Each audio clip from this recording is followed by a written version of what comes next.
In the hush of an evening when the mind loosens its grip on the day, it is comforting to remember that much of medicine is an art of gentleness, of easing strain, restoring small freedoms, and helping the body feel at home again.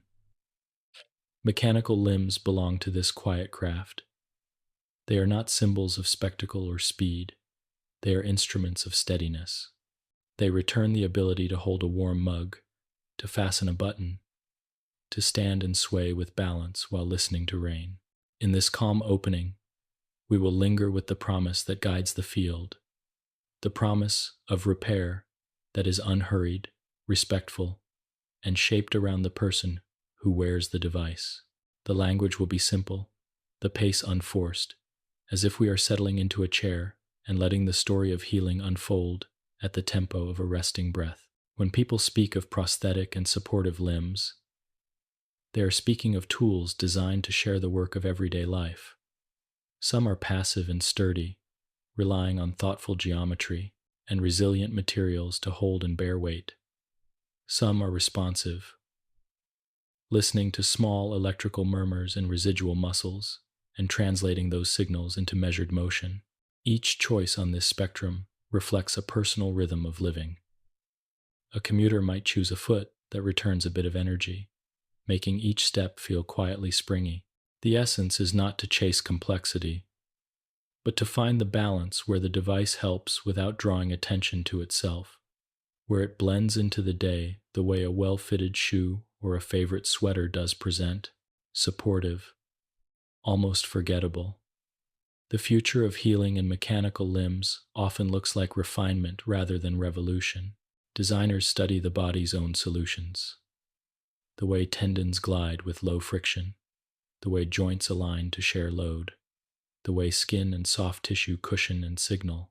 From these observations come devices that seek harmony with anatomy, not dominance over it. An elbow unit that pauses gently at full extension to protect soft tissue, a wrist that allows a small roll so a cup aligns comfortably with the lips, an ankle that yields a few degrees on uneven ground so the knee can remain relaxed. These are small improvements, yet they accumulate into a sense of ease. Over time, ease becomes trust, and trust becomes confidence, and confidence becomes a broader sense of belonging in one's movements again. A central, tender idea in this field is respect for sensation. Even when a limb has been lost, the brain remembers patterns of movement and the feeling of contact. Modern systems can offer subtle cues that support this memory. A light vibration that confirms a successful grasp, a soft pressure that mirrors load through a sole, a gentle pulse that signals when a joint is nearing its safe limit. These are not alarms, but whispers, and the intent is always to keep the person's attention on life, not on the machinery. The device becomes a considerate companion, stepping forward to help and stepping back as the body guides the action. In essence, the person leads, and the technology follows, learning their gait, their habits, their preferred pace. Healing itself is less a single turning point and more a series of patient adjustments. After surgery or injury, swelling subsides and tissue adapts. The first fitting is careful and unpressured, and it is completely acceptable for it to feel provisional, because it is. Interfaces are reshaped, liners are swapped, angles are tuned, and straps are nudged until contact feels even and temperatures remain comfortable. A therapist may introduce gentle routines that build strength and confidence. A minute of standing balance, a few steps on level ground, a quiet practice of opening and closing a hand around objects with differing textures. These rituals are simple, but they are deeply practical, and they allow the nervous system to relearn pathways at a humane pace. Choice is another form of kindness. No single configuration suits everyone, and the field increasingly offers families of parts that can be mixed and matched. A person might begin with a dependable, body-powered device and later add an electric terminal component for tasks that benefit from fine control. Someone who spends time outdoors may choose components sealed against dust and moisture, while someone who works at a desk might prefer lighter weight and lower motor noise. The quiet revolution is modularity, the understanding that a life includes many rooms, many surfaces, many seasons, and that a limb can be tuned so each of those settings feels manageable without fuss. There is also a social rhythm to this kind of healing. A device becomes part of a life not only through engineering but through the patience of relationships. Clinicians listen to the soft data comments about afternoon fatigue, a hint of redness after a long train ride, the way a certain handle at home feels awkward to grasp, and they use these observations to guide changes. Family members learn the subtle signs that comfort can be improved, and they practice a language of small questions that are never intrusive. Would a different shoe help today? Is the liner lying smooth? Does the knee feel a touch quick on the stairs? These exchanges are unremarkable in the best sense. They fold the device into ordinary care, making it one more thing that belongs to the household's gentle routines. Materials, though we will examine them more fully later, can already be appreciated for their quiet virtues. Carbon fiber offers strength with grace. It spreads forces like a leaf, rib, light, and resilient. Titanium brings reliability without bulk, steady over years and kind to the skin through its calm temperature behavior. Soft elastomers and textile interfaces cushion contact and wick moisture, keeping the microclimate beneath the socket friendly. Even sound is a design parameter. Gears are chosen and lubricated for hush. Casings are shaped to dampen vibration, and firmware smooths acceleration, so movement feels and sounds unforced. The goal is not to erase the device. Nothing needs to pretend it is not there, but to allow it to live alongside the person's senses without jostling them. Time remains a gentle teacher. Bodies change with seasons, with age, with new activities. A wise approach treats adjustments as maintenance of well-being rather than as corrections of failure. Fit checks happen with the same easy regularity as replacing a toothbrush or trimming a plant. Components are inspected not anxiously but attentively, the way one tends shoelaces before a long walk. If a software update introduces a new option, it is offered in a way that preserves familiar behavior first, allowing exploration only when the wearer wishes. In this way, the device stays aligned with the person's rhythms instead of asking the person to continually adapt to it. If we look just ahead, we can imagine advances that remain faithful to this calm philosophy. Interfaces that distribute pressure like a carefully crafted cushion, reducing hotspots even when the day runs longer than expected. Sensors that softly recognize the cadence of the user's walk and lend tiny adjustments when gravel or grass appears. Feedback that prefers warmth and gentleness over urgency, a low, almost musical note of sensation that says the foot is fully planted or that a grasp is secure. These refinements do not change the essence, they deepen it, letting technology be felt as supportive atmosphere rather than as machinery.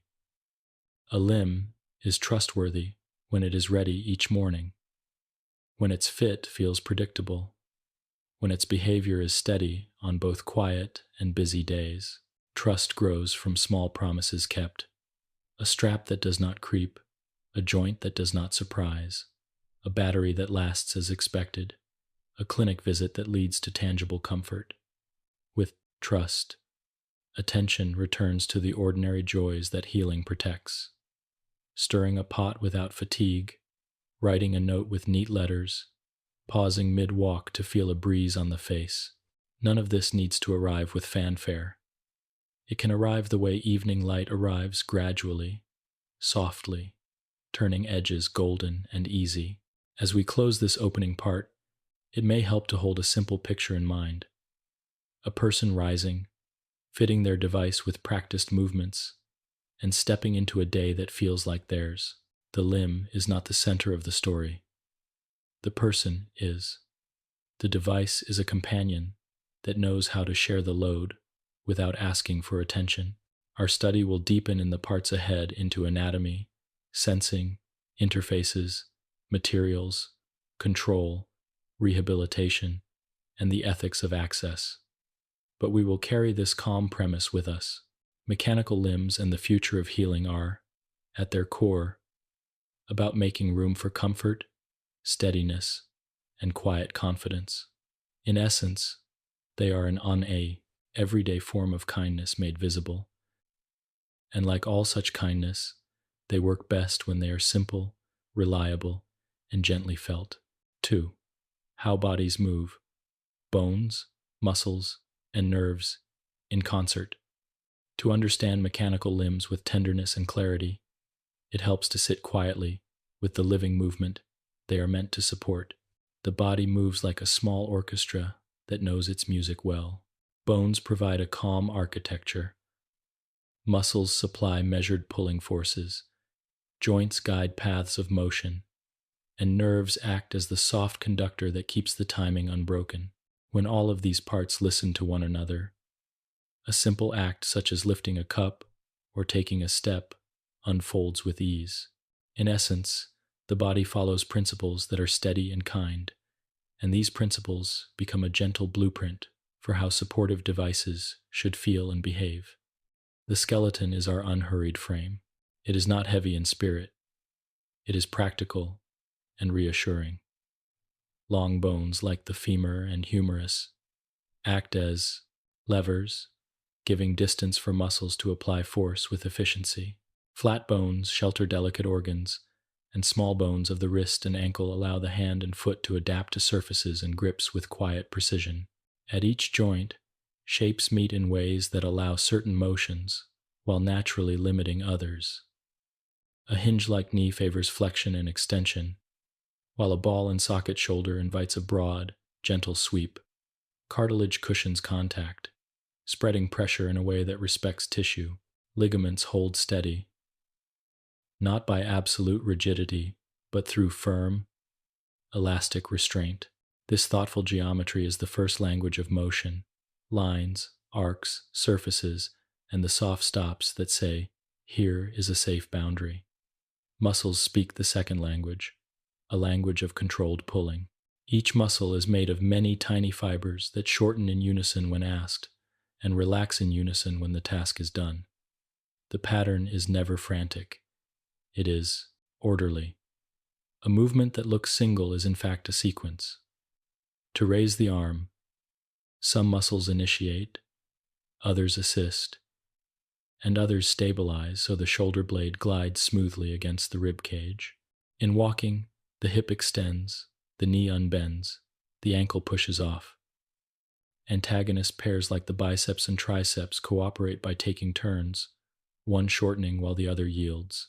There is balance in their arrangement, like a friendly conversation where each side knows when to speak and when to listen. Tendons transmit force with a calm patience, storing a little elastic energy and returning it at the right moment, smoothing motion. In the foot, this storage and return helps walking feel buoyant without effort. Around the hand, slender tendons glide through sheaths so fingers can curl and straighten with clean, delicate precision. These pathways are not only mechanical, they are sensory too. Receptors in muscles and tendons notice stretch and tension, and they share this information with the spinal cord and brain so adjustments can happen before we even know they were needed. A slight stumble is corrected by reflexes that act faster than conscious thought, helping the next step land with quiet security. The nervous system is the conductor that keeps tempo and harmony. Nerves carry signals in both directions, outward to ask muscles to contract, and inward to report on position, pressure, and temperature. This exchange happens continuously, like a breeze passing through a grove of trees. Motor commands start in the brain, shaped by intention and by past experience. They travel down pathways that branch carefully, reaching the correct muscles at the correct time. Sensory signals return with news. The angle of the elbow, the weight in the hand, the texture of the object being held. The brain weaves these signals into a feeling of the body called proprioception, the quiet sense of where we are in space. With proprioception, we can close our eyes and still touch the tip of the nose, or place a foot on a stair we cannot see yet. It is a sense that guides movement gently from within. When the rib cage expands and the diaphragm drops, the core of the body holds a soft, supportive pressure that steadies the spine. Balanced posture does not mean a rigid pose. It means an arrangement where bones carry weight well and muscles are not asked to grip unnecessarily. In this arrangement, movement feels lighter because the baseline effort is lower. A small reach does not recruit the whole body. It simply invites the needed muscles to contribute while others remain supple. Even the face follows this principle. A relaxed jaw and calm breathing allow the neck and shoulders to settle, making fine hand movements steadier. This is the body's economy, using enough force to be safe and effective, but not more than needed. In walking, the concert becomes especially clear. The stance foot meets the ground, and the arches of the foot adjust with a spring-like moderation that protects joints higher up. The knee never locks harshly. It extends with grace, then eases into flexion to absorb impact.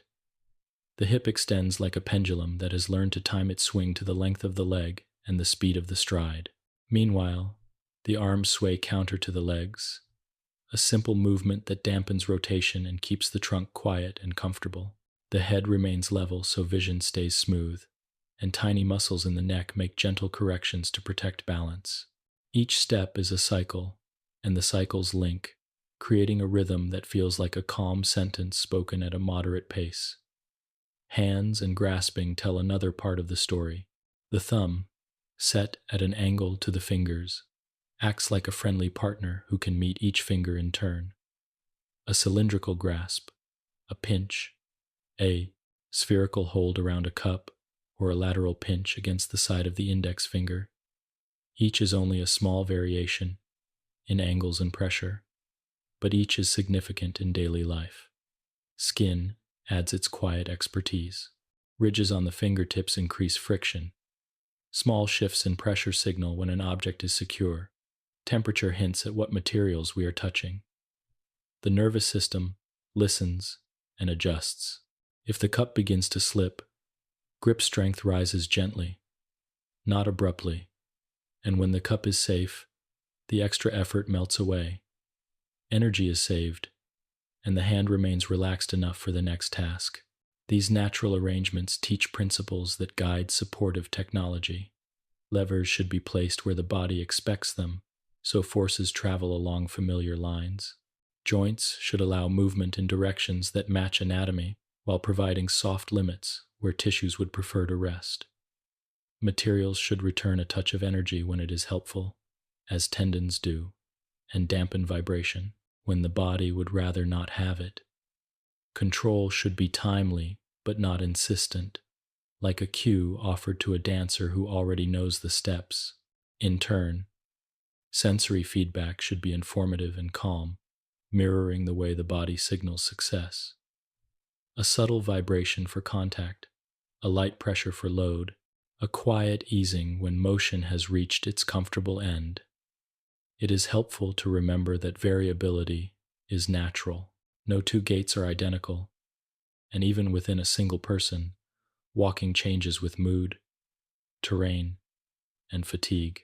The nervous system expects and accommodates this variation. It does not demand exact repetition. Supportive systems that can permit small differences from step to step often feel kinder because they fit the living pattern. The same is true for grasp. The pressure needed to hold a paper cup differs from the pressure needed to hold a ceramic mug, and the hand adapts without fuss. A design that lets adjustment happen smoothly through sensors, through compliant materials, through gentle algorithms aligns with this flexibility and eases effort. All of this occurs within a broader cycle of rest and renewal. Muscles recover between tasks, tendons rehydrate, skin returns to baseline after pressure, and nerves settle when the day grows quiet. Sleep weaves these repairs into strength, leaving the body ready to move again with dependable grace. When we think about mechanical limbs and the future of healing, It is soothing to see that our guide is simply this pattern: thoughtful structure, coordinated effort, informed sensation, and regular rest. In essence, bones set the form, muscles move the form, nerves inform the form, and time restores the form. As we move further into this study, the concert inside the body will remain our reference. It suggests why sockets must distribute pressure evenly, why joints benefit from smooth endpoints, why feedback feels best when it is subtle, and why control becomes easier when it follows the body's timing, rather than imposing its own. The aim is not to copy biology perfectly, but to work alongside it, like a careful accompanist supporting a soloist. With this understanding, the gentle art of designing and using mechanical limbs becomes clearer. It is a practice of listening to the body's music and allowing technology to play in tune, softly, steadily, and in service of comfort. 3. What a prosthesis is, from simple aids to smart companions. A prosthesis, in the quietest sense, is a helpful stand-in, a thoughtfully shaped partner that takes up a little of life's work so the person can move, hold, and rest with more ease. The word stretches comfortably to include many forms. It can mean a hand carved simply to grasp, a foot designed to bear weight and return a touch of energy, or a knee that bends with measured steadiness, so a step lands securely. It can also point to a family of supportive tools that are not replacements but companions, orthoses that guide a limb's motion, or exoskeletons that lend strength to muscles that tire. All share a single intention: to make the body's conversation with gravity more gentle, to reduce friction in the day, and to return familiar gestures to their natural place in the rhythm of living. At one end of the spectrum are devices that are beautifully straightforward. A passive hand, shaped with care, offers stable forms for daily grasp: a gentle pinch for holding paper, a rounded contour for a cup, a broader surface for a handle or railing. These devices do not require batteries or software. Their intelligence lives in geometry, materials, and fit. Their quiet strengths are reliability and calm. They do not surprise. A person learns their contours and angles, and the hand responds the same way each time, like a well-made tool that earns trust through consistency. In this calm predictability, there is comfort, especially for tasks that reward steadiness more than speed. A step further brings body-powered designs, where motion from the person, often a shoulder movement or a small cable pull, translates into a controlled opening and closing, a measured rotation, or a gentle lift. The appeal here is immediacy.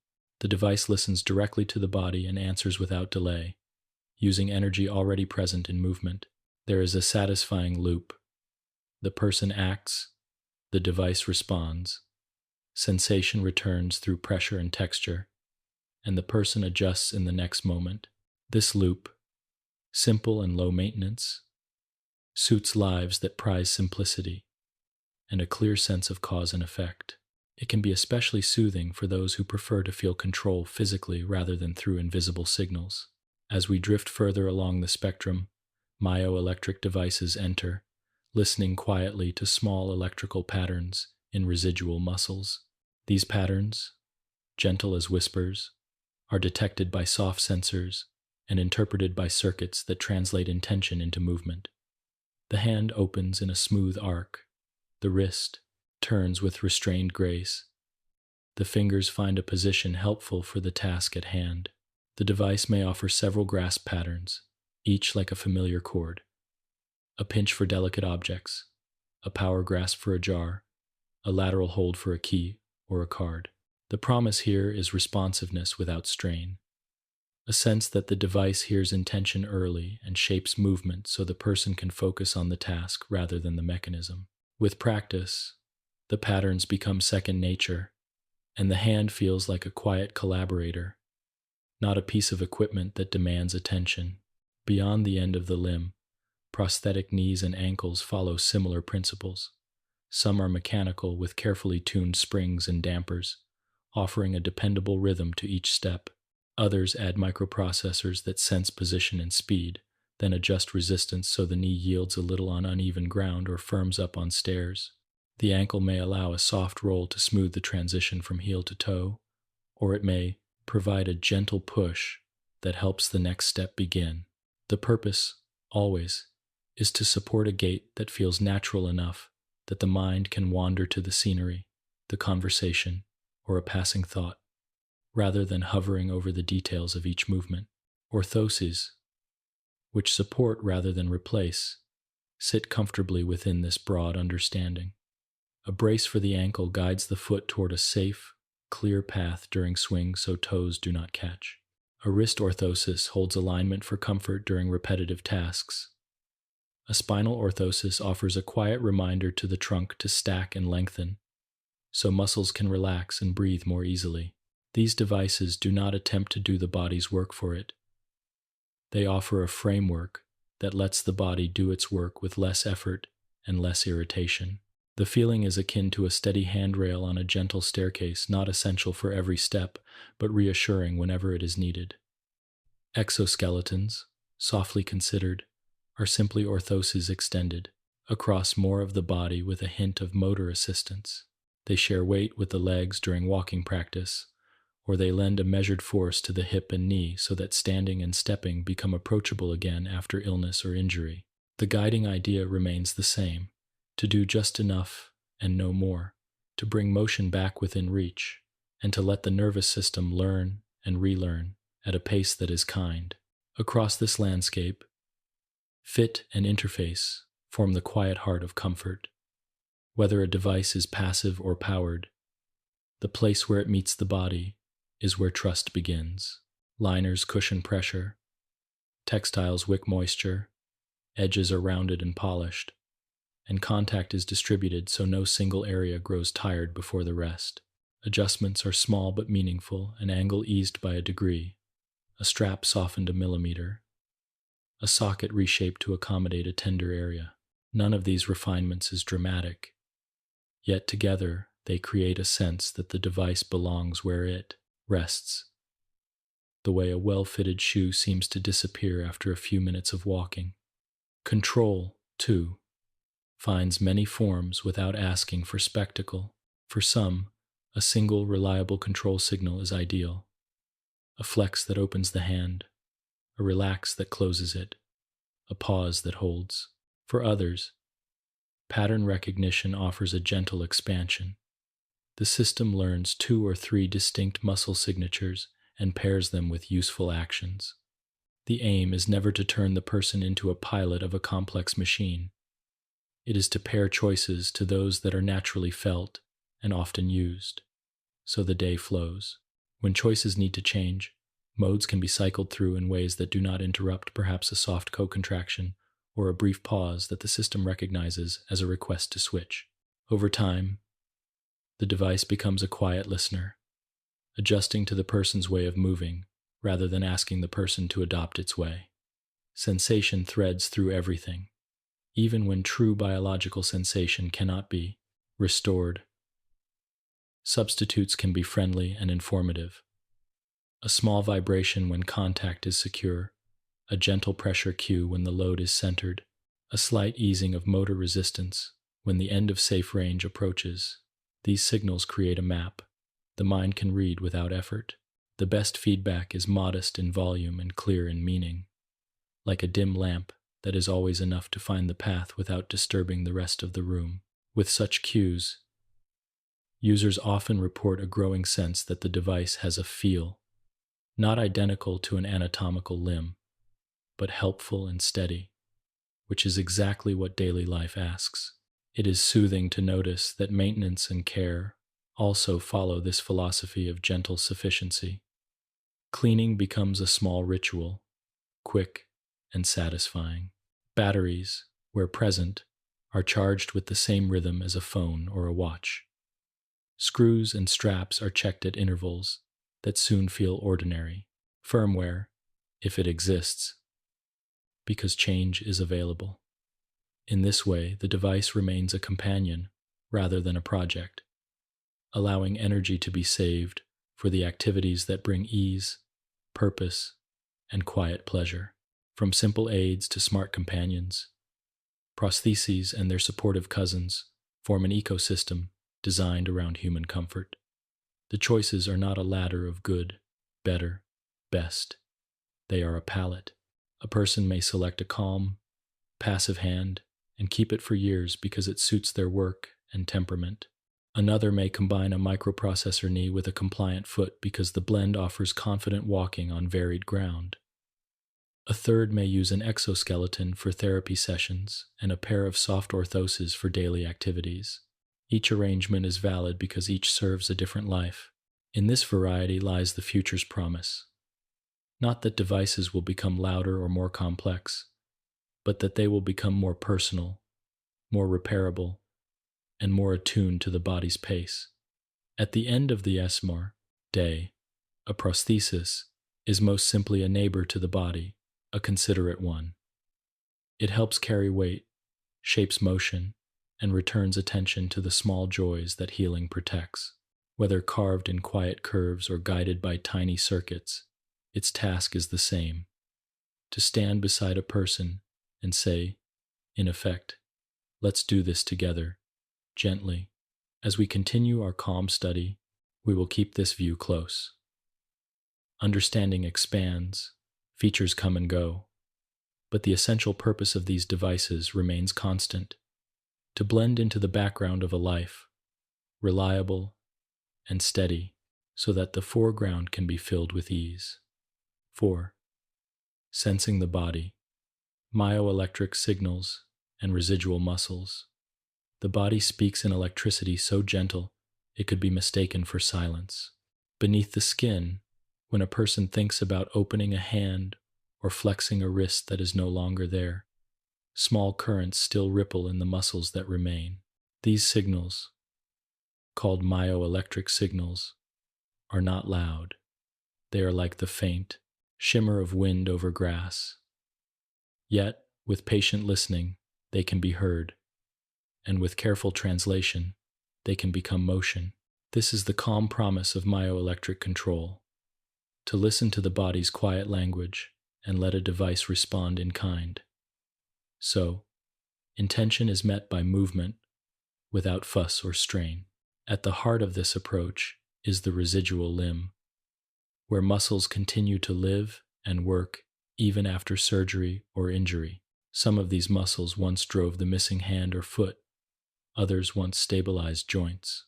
All retain a capacity to contract under the guidance of nerves that still carry intention.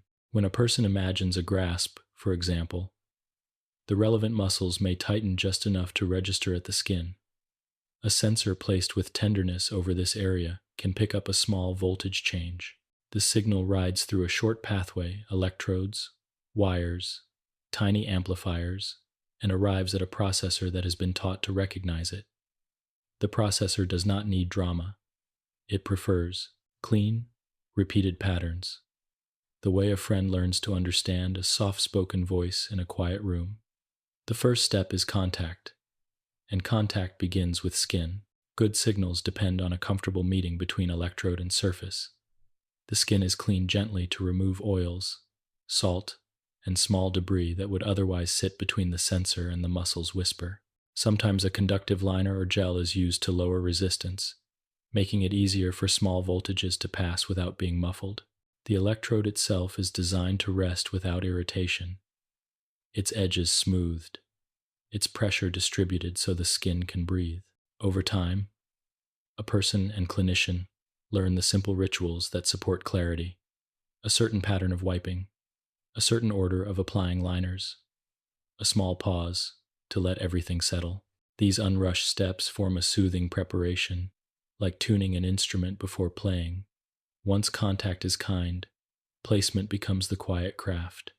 Finding the spots where useful signals live is a bit like tracing a stream by its sound. The clinician palpates gently, asks the person to imagine emotion, and watches for a modest swell beneath the fingertips. The electrode is placed, then perhaps moved a centimeter, then rotated slightly until the signal grows clear and steady. Sometimes two electrodes listen to neighboring muscles whose patterns differ enough to give distinct commands. Sometimes a small array listens broadly and lets the device choose the clearest voices. The goal is to create a map that is both simple and reliable. One channel for opening, one for closing, one for a special function, or perhaps an arrangement where the intensity of a single channel controls speed while direction is selected by a short, deliberate co-contraction. There is no single recipe. There is only what feels natural and repeatable for the person wearing the device. The signals themselves need a little housekeeping before they can guide motion. They are filtered to remove hum from surrounding electronics and softened to ignore sudden spikes that do not correspond to true intention. The processor often looks at the envelope of the activity, the overall rise and fall, rather than at each tiny oscillation. Because the envelope correlates more gently with effort, thresholds are set low enough to be welcoming, yet high enough to avoid accidental activations from movement or laughter or a deep breath. A touch of smoothing is added so the device does not jitter. In essence, the system learns to prefer rounded edges to sharp corners, just as the body does. Calibration is not an exam, it is a conversation. During an early session, the device asks for a few demonstrations, a relaxed rest, a light attempt to open, a slightly stronger attempt, then a rest again. With these examples, the processor sets its own expectations, scaling the range so that a comfortable effort yields a comfortable movement. Over the next days and weeks, small adjustments may be made, tiny shifts in threshold, a little more sensitivity in one channel, a little less in another, so the device continues to feel responsive yet calm. Some systems offer pattern recognition, where short samples of activity are classified as one of several intentions. Even then, the training aims for a handful of reliable categories, not a crowd. The best patterns are the ones the body finds easy to repeat without fatigue, the ones that happen almost by themselves once attention returns to the task at hand. Fatigue is a gentle reality that the system respects. Muscles tire if asked to hold a steady contraction for long periods, so control schemes are chosen that allow relaxation between actions. A grasp can be set to hold without ongoing effort. A wrist can rotate to a position and remain there until asked to move again. The person learns to send short, clear pulses of activity rather than continuous strain. In turn, the device offers proportional control, faster motion with a stronger signal, slower motion with a lighter one, so speed can be matched to the delicacy of the task. A heavy pot receives a firm opening and a confident close. A fragile leaf receives a slow approach and a soft touch. This is not only efficient, it is soothing, because it mirrors the body's native economy. Life brings variability, and myoelectric control makes room for it. Skin hydration changes with weather, impedance shifts through the day, and activity warms tissues.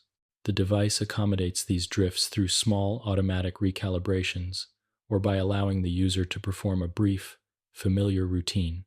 Relax, open, relax that resets expectations. Some people prefer a manual quiet mode for conversation or for tasks where accidental movements would be unwelcome. Others enjoy a low, ever-present sensitivity that keeps the device ready but not restless. In either case, the guiding idea remains comfort. The system stays within a range where effort feels easy and outcomes feel predictable.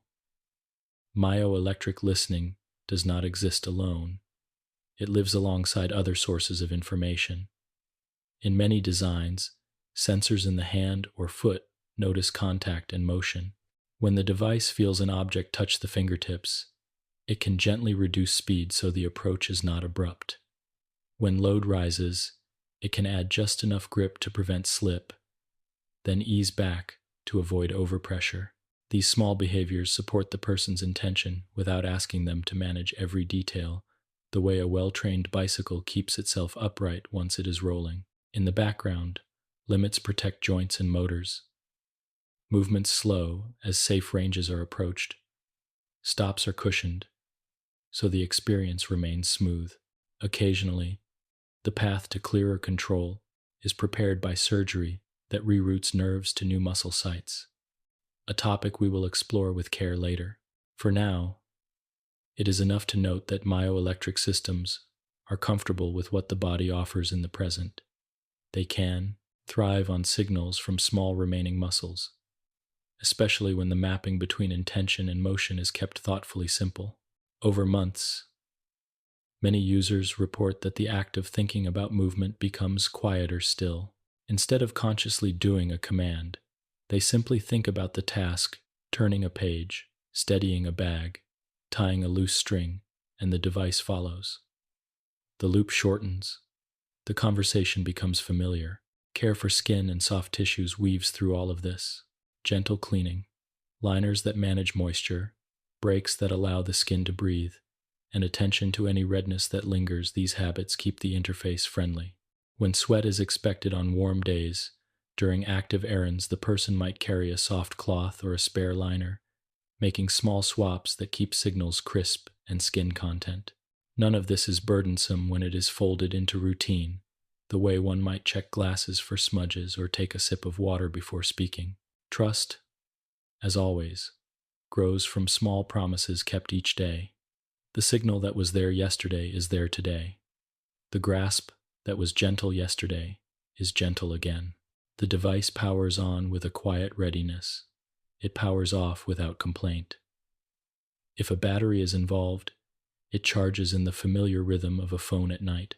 If a cable is involved, it moves smoothly, without snag. The person's attention is free to return to the warm mug, the open book, the turning of a key. Myoelectric control succeeds when it is almost transparent, when the technology listens so well that its presence fades into the background of the task. In essence, myoelectric sensing is a respectful art. It accepts that the body speaks softly and chooses to meet it at that volume. It relies on clean contact, thoughtful placement, gentle filtering, and calibration that feels like learning rather than testing. It honors rest and makes room for variability. It offers movement shaped by intention rather than by command lines. And in doing so, it helps a person move through their day with the kind of ease that healing seeks, not by making the device louder, but by making it kinder in the way it listens and responds. 5. Meeting the nerves, interfaces, targeted reinnervation, and calibration. When intention begins in the mind, it travels as a soft electrical wave along nerves that once ended in muscles and skin. Even after an amputation, many of these nerve highways remain present, ready to carry signals if given a welcoming place to arrive. Meeting the nerves, then, is an exercise in hospitality. We create calm interfaces that greet these signals, give them room to speak, and translate their messages into movement and gentle sensation. In essence, we help intention find a new home, so that thinking about opening a hand or flexing an ankle can once again lead to action that feels steady and humane. Nerve interfaces take several forms, each with its own temperament. Some rest just outside the nerve, like a soft cuff that encircles without squeezing, listening to the flows within. There are also regenerative approaches, where the end of a nerve is invited to grow into a small, well-vascularized piece of muscle crafted as a living terminal, giving the nerve a purpose and a comfortable destination. Each method is chosen with care, guided by the person's needs, by the condition of the residual limb, and by the quiet balancing of signal clarity, long-term comfort, and ease of care. A particularly gentle pathway is targeted muscle reinnervation, often called TMR. In this approach, surgeons reroute nerves that once controlled the hand, wrist, or elbow, so they connect with small regions of nearby muscles that are not essential for their original tasks. Over time, the rerouted nerves grow into these new muscle targets, and the result is a living amplifier. The person thinks, "Open the hand." The reinnervated muscle region responds with a small but clear contraction. Surface sensors placed over these areas can then detect the signal with less effort and more separation between intended commands. The experience for the user is soothingly intuitive. Instead of learning a complicated new set of signals, they think familiar thoughts, and the body produces familiar patterns now in a place that electrodes can easily hear. There is a cousin to this method, targeted sensory reinnervation, that offers the possibility of feeling contact in meaningful places again. Here, sensory nerve fibers are rerouted toward patches of skin so that when that skin is gently touched or vibrated, the person feels the sensation as if it were occurring on the missing hand or fingers. Over months, the brain reshapes its map so that a light tap on the chest or upper arm becomes thumb or index tip or palm. When a prosthetic hand later adds small tactors or vibration pads aligned with these mapped regions, a closed loop is built. Sensors in the device detect touch, a cue is sent to the mapped skin, and the person experiences a calm, located sense of contact. It is not identical to biological sensation, but it is organized and helpful, and it brings objects back into clearer relationship with the body. For those whose nerves are sensitive at their endings, regenerative muscle grafts and other nerve care techniques can also ease discomfort. By giving the nerve fibers a constructive place to grow and fire, spontaneous, unhelpful signals tend to settle. Phantom sensations may soften, and the foundation for control becomes steadier. In this way, meeting the nerves is not only about extracting control signals, it is about providing a kind environment where nerves can live with fewer irritations, allowing the person to direct their attention toward daily life rather than toward stray sparks of sensation. Once signals are 21 R12s available through TMR, through regenerative interfaces, through cuffs or intraneural contacts, the calm work of calibration begins. The device listens while the person provides gentle examples: a thought of hand opening, a thought of closing, a pause, a small mental rehearsal of turning the wrist, and so on. The system records the patterns and learns their shapes. Because signals often vary in amplitude from day to day, the processor scales its expectations to the present tone. Careful motion and firmer intention leads to quicker, stronger motion. Nothing harsh is required. The best calibrations end with the user feeling that their ordinary way of thinking about movement has been honored, not replaced. Pattern recognition can be introduced in a restrained, respectful way. Rather than asking the person to produce many distinct commands, a handful of reliable patterns are chosen, perhaps 3 or 4, that correspond to useful actions for the tasks they perform most. The system learns to recognize these patterns quickly, and it also learns to recognize rest. Rest is important. It gives muscles time to relax and keeps effort low across the day. A quiet, hold behavior can maintain a grasp without continued contraction, and a simple release can open the hand or ease a joint without any drama. When switching between patterns is needed, it can be done by a brief, deliberate co-contraction or a short dwell, something that is easy to do intentionally, yet unlikely to occur by accident. The sensory side calibrates too. If a person has sensory maps from targeted sensory reinnervation, the location and intensity of feedback cues are adjusted until they feel informative but never intrusive. A soft vibration aligned to the perceived thumb signals a firm contact at the thumb pad. A lighter flutter over the index marks the first touch of a page or a button. Load cues can be graded so that heavier objects produce a slightly deeper tone of vibration, while delicate items keep feedback faint and reassuring. Over time, the brain weaves these signals into a consistent picture, and the prosthesis begins to feel less like an external tool and more like a quiet extension that reports the right amount of news at the right time. Safety remains the gentle frame around all of this. Interfaces are designed to tolerate the ordinary bumps and stretches of daily life. If signals become noisy because of sweat or movement, the device eases into a safe mode rather than pressing forward with uncertain commands. Joints approach their limits with cushioning, and motors accept soft ceilings on speed when fine control is needed. These guardrails are not restrictions. They are kindnesses that keep learning comfortable and that protect tissue, joints, and batteries from strain. With guardrails in place, people can explore capabilities without worry, confident that the device will behave with poise. The social part of calibration is quietly powerful. Training sessions unfold at a humane pace, and the person's feedback guides adjustments as much as numbers do. They may say, "This grasp feels a little eager," or "The wrist turn starts a touch late," and the clinician will translate that into threshold adjustments, timing shifts, or changes in gain. Small home routines extend this learning. A few minutes each morning of opening and closing on objects with different textures.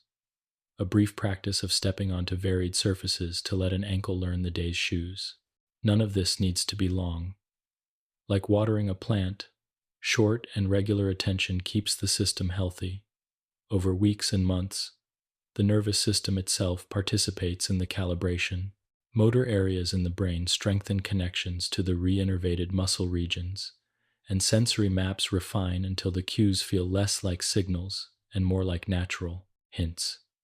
Fatigue reduces as the body discovers efficient patterns that avoid unnecessary co-contractions.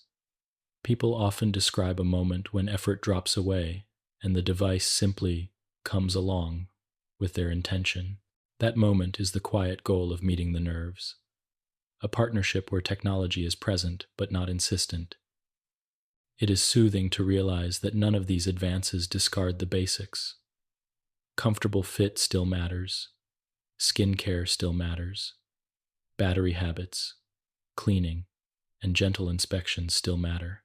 The nerve interface simply adds another friendly layer, a conduit for intention, and, when possible, a pathway for touch. Together, these layers make movement clearer and more reliable, reducing the cognitive load so attention can return to breakfast, to conversation, to the sound of wind at the window. In the end, meeting the nerves is a practice of respect. We respect the paths that already exist in the body and invite them to speak where we can hear.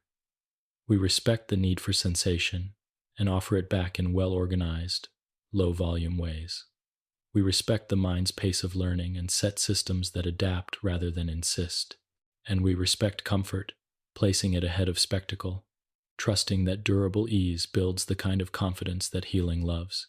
Thus the future of mechanical limbs unfolds softly, intention carried along familiar nerves, greeted by kind interfaces, and translated into movements that are smooth, safe, and quietly satisfying. 6. Anchoring with care, sockets, osseointegration, and skin health. Where a mechanical limb meets the body, comfort becomes real. The anchor is more than hardware. It is a quiet handshake between tissues and technology that must feel safe hour after hour. In this part, we linger with sockets and bone-anchored connections, and we give generous attention to skin, which does so much noticing for us. The aim is not just secure attachment. The aim is a relationship that breathes, that shares load kindly, and that allows the wearer to forget the meeting point and focus on the day. The socket is the most familiar anchor. It is a shaped shell, sturdy, light, often lined, that cradles the residual limb and distributes forces the way a well-made chair spreads weight across the body. The clinician notes where soft tissues can accept pressure and where bony areas prefer relief. Landmarks are marked, volume is measured, and a first shape is formed with intention, to carry weight through tolerant regions, to guide alignment so joints above and below can work without strain, and to avoid shear, that sideways rubbing that skin dislikes. The refinement process is unhurried. Slight heat is used to ease a curve. A millimeter of material is removed along an edge. A pad is added where a tendon asks for kindness. Each small change is a sentence in a longer conversation, whose theme is comfort. Suspension, the way a socket stays with the limb, can be arranged in several calm ways. A soft liner with a distal pin engages a quiet locking mechanism. A click that reassures without tugging. Suction uses gentle negative pressure to draw the liner and socket close, creating an even embrace. Elevated vacuum systems add a low, steady draw that keeps volume consistent across the day, reducing the loose feel that can come with small changes in tissue fluid. Each method has a temperament. Pin systems are simple and audible. Suction is sleek and close. Vacuum is snug and steady. People choose the one that matches their rituals and their skin. What matters most is that the suspension feels even, that it does not concentrate force at the bottom, and that the limb does not piston sliding up and down in the socket, because that motion tires tissue and invites irritation. Liners deserve a soft spotlight. They are the interface between skin and structure, and their materials silicone, thermoplastic elastomer, gel-infused textiles each carry subtle differences in stretch, cushioning, and moisture behavior. A liner that is too grippy may pull on fragile skin. One that is too loose may allow wrinkling and shear. The right choice is the one that disappears after a few minutes, holding without pinching, sliding on and off without a fight, and partnering with the socket to keep pressure smooth. Many people keep more than one liner, the way one keeps different jackets for warmer and cooler days. This small flexibility allows the microclimate around the skin to remain friendly as seasons change. Alignment is the quiet geometry that lets the anchor do its work with grace. A socket that is rotated slightly can make a hand feel strong when lifting, or a foot feel eager when pushing off. Too much flexion or too little adduction can ask muscles to work harder than they need to, and the result is fatigue. Alignment is refined in the clinic, and then proven in life, on stairs, on slopes, across the kitchen floor, along a garden path. Tiny adjustments, half a degree here, a few millimeters there, can turn a cautious step into a confident one. The body communicates clearly when alignment is kind. Gait becomes rhythmic, and attention is freed for conversation and scenery rather than for the next footfall. Skin health weaves through every moment of wear. Skin is a living fabric that thrives on balance, enough moisture to stay supple, enough air to stay cool, enough rest to repair. The day's rhythm can be arranged to honor this. A gentle wash before donning, careful drying, an even roll of the liner that avoids trapped air and wrinkles, a pause to feel for smoothness before seating into the socket.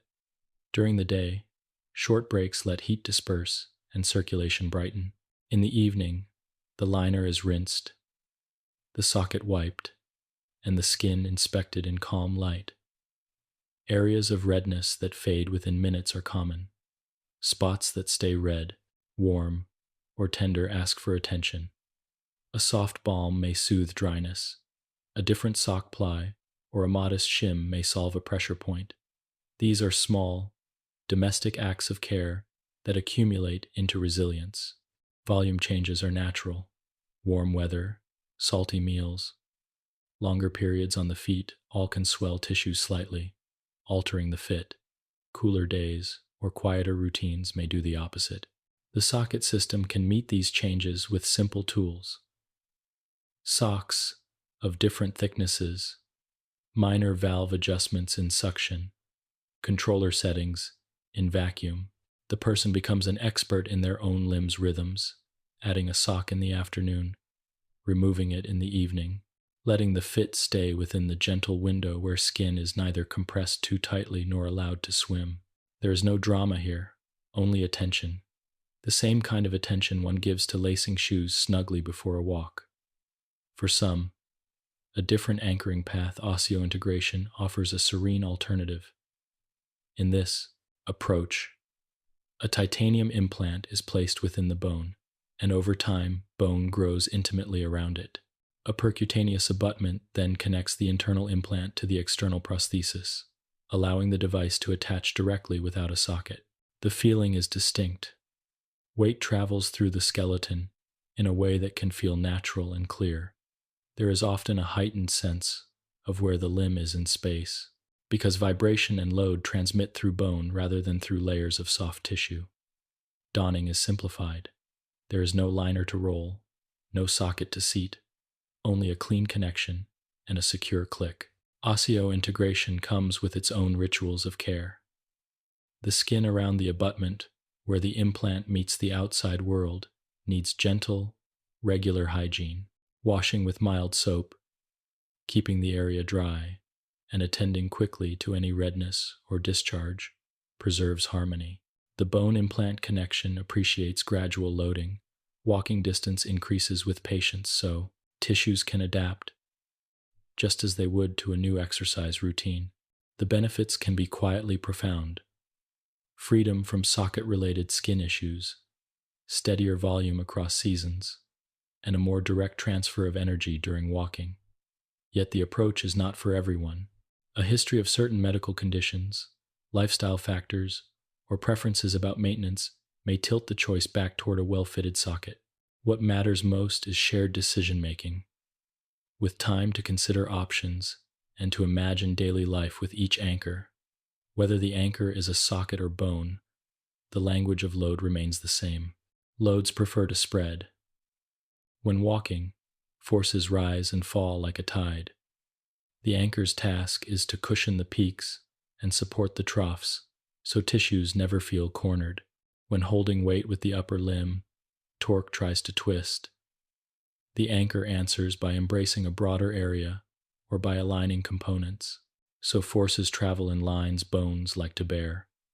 Listening for these tendencies and arranging the anchor accordingly turns potential irritants into manageable, even forgettable, sensations.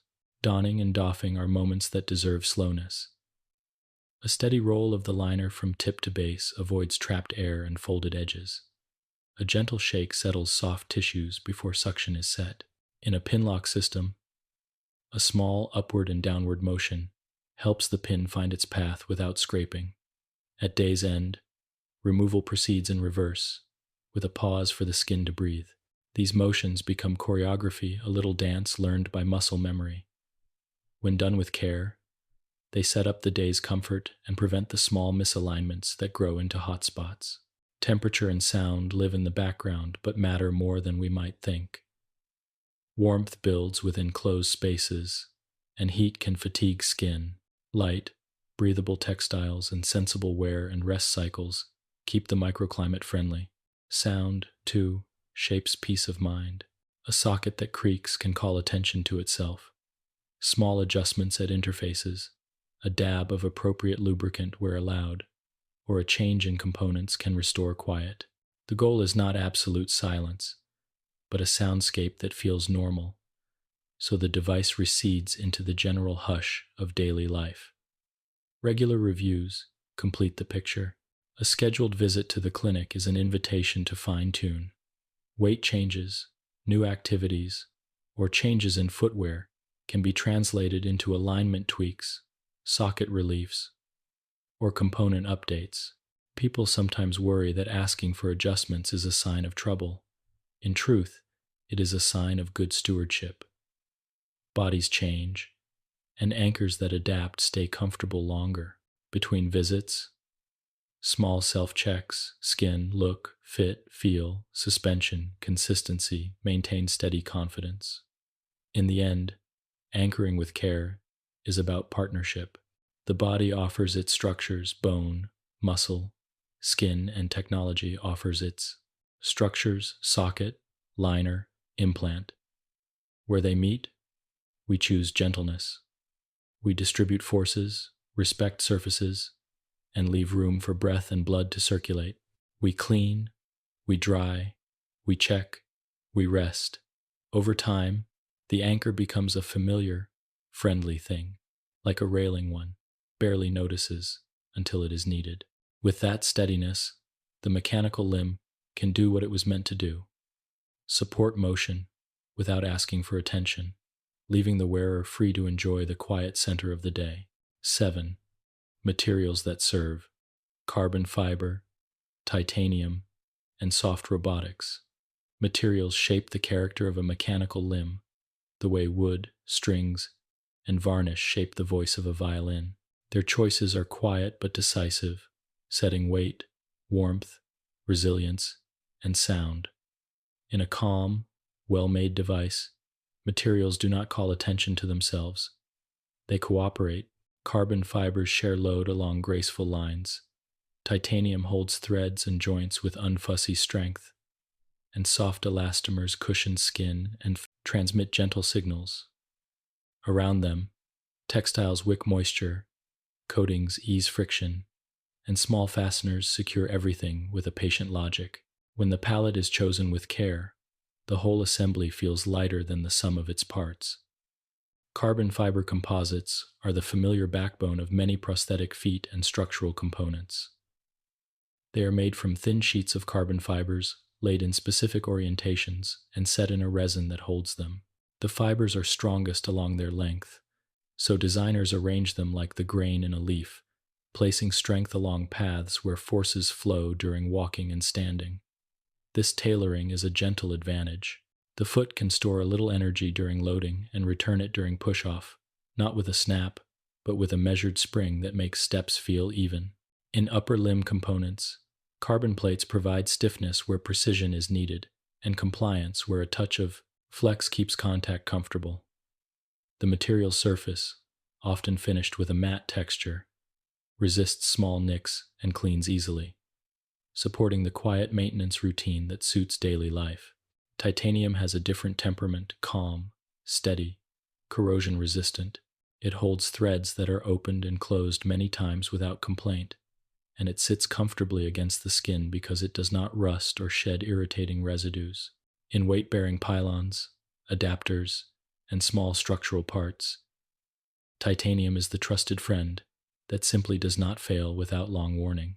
Its density is higher than aluminum's, yet because it can be used in elegant, efficient shapes, the finished component is often both lighter and stronger than alternatives. In osseointegration, titanium's surface invites bone to grow close, forming a direct, reliable connection that feels clear to the wearer. Weight travels through a familiar path, and vibration tells the body where it is in space. Even the sounds of titanium are reassuring, muted, solid, more like a knock on wood than a ring on steel. Polymers and elastomers provide the soft counterpoint.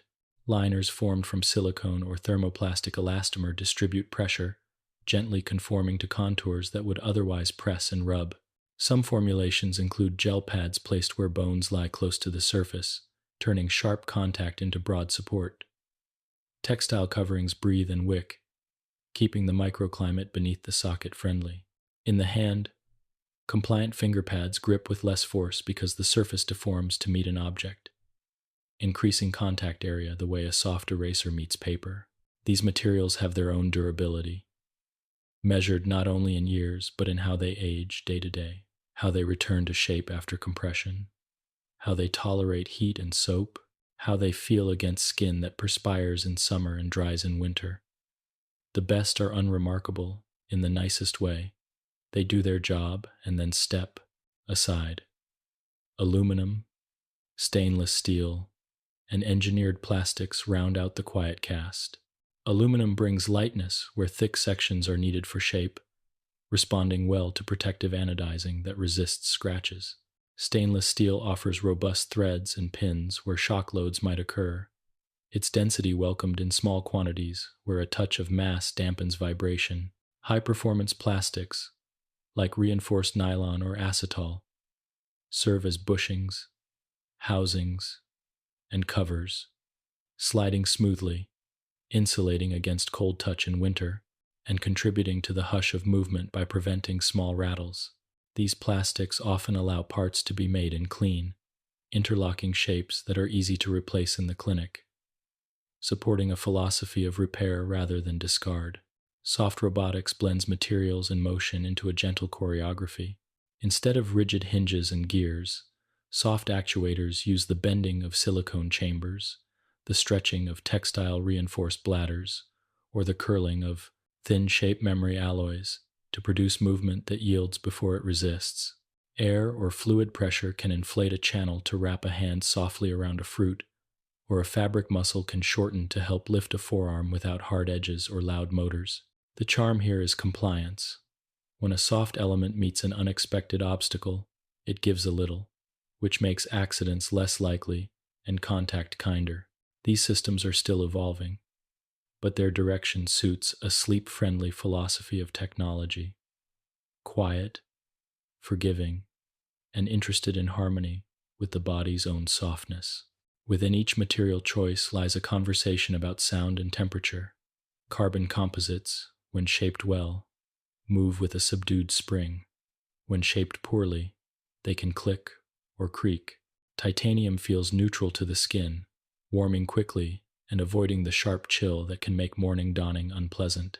Elastomers insulate without sealing if their thickness and venting are chosen thoughtfully, allowing warmth to remain comfortable rather than stifling. Textiles, by their weave, can muffle tiny noises that might otherwise make a joint feel mechanical in a quiet room. Even adhesives contribute. A thin film placed between layers can dampen vibration, the way a felt pad tempers the lid of a piano. Damping and resilience are two sides of the same coin. End quote. Resilience returns energy. Damping absorbs it.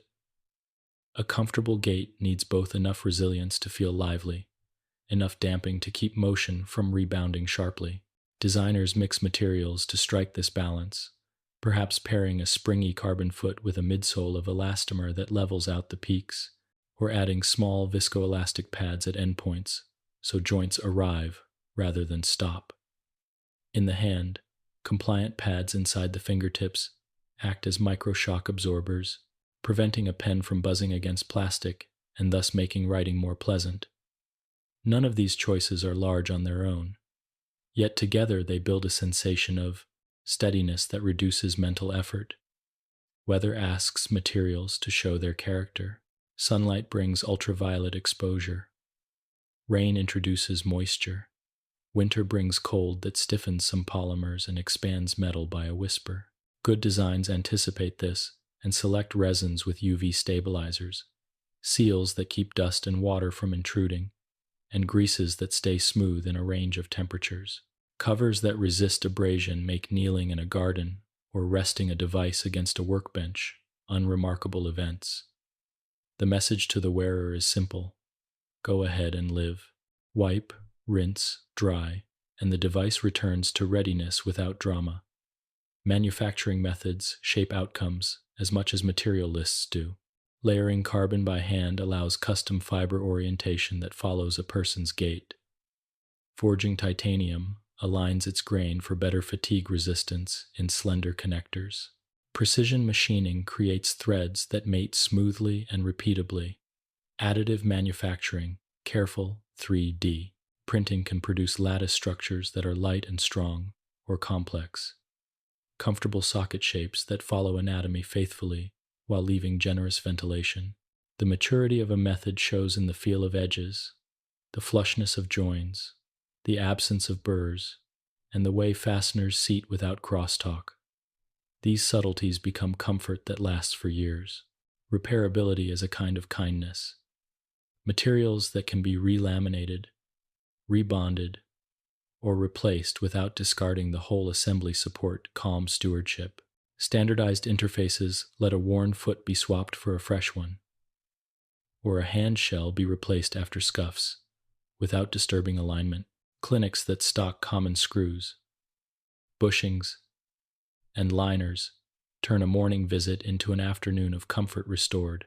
Even the choice of thread sizes and tool types matters. When a single hex key handles most fasteners, ownership feels easier, more like caring for a bicycle than maintaining a mystery. Sustainability enters the prayer, conversation quietly but meaningfully.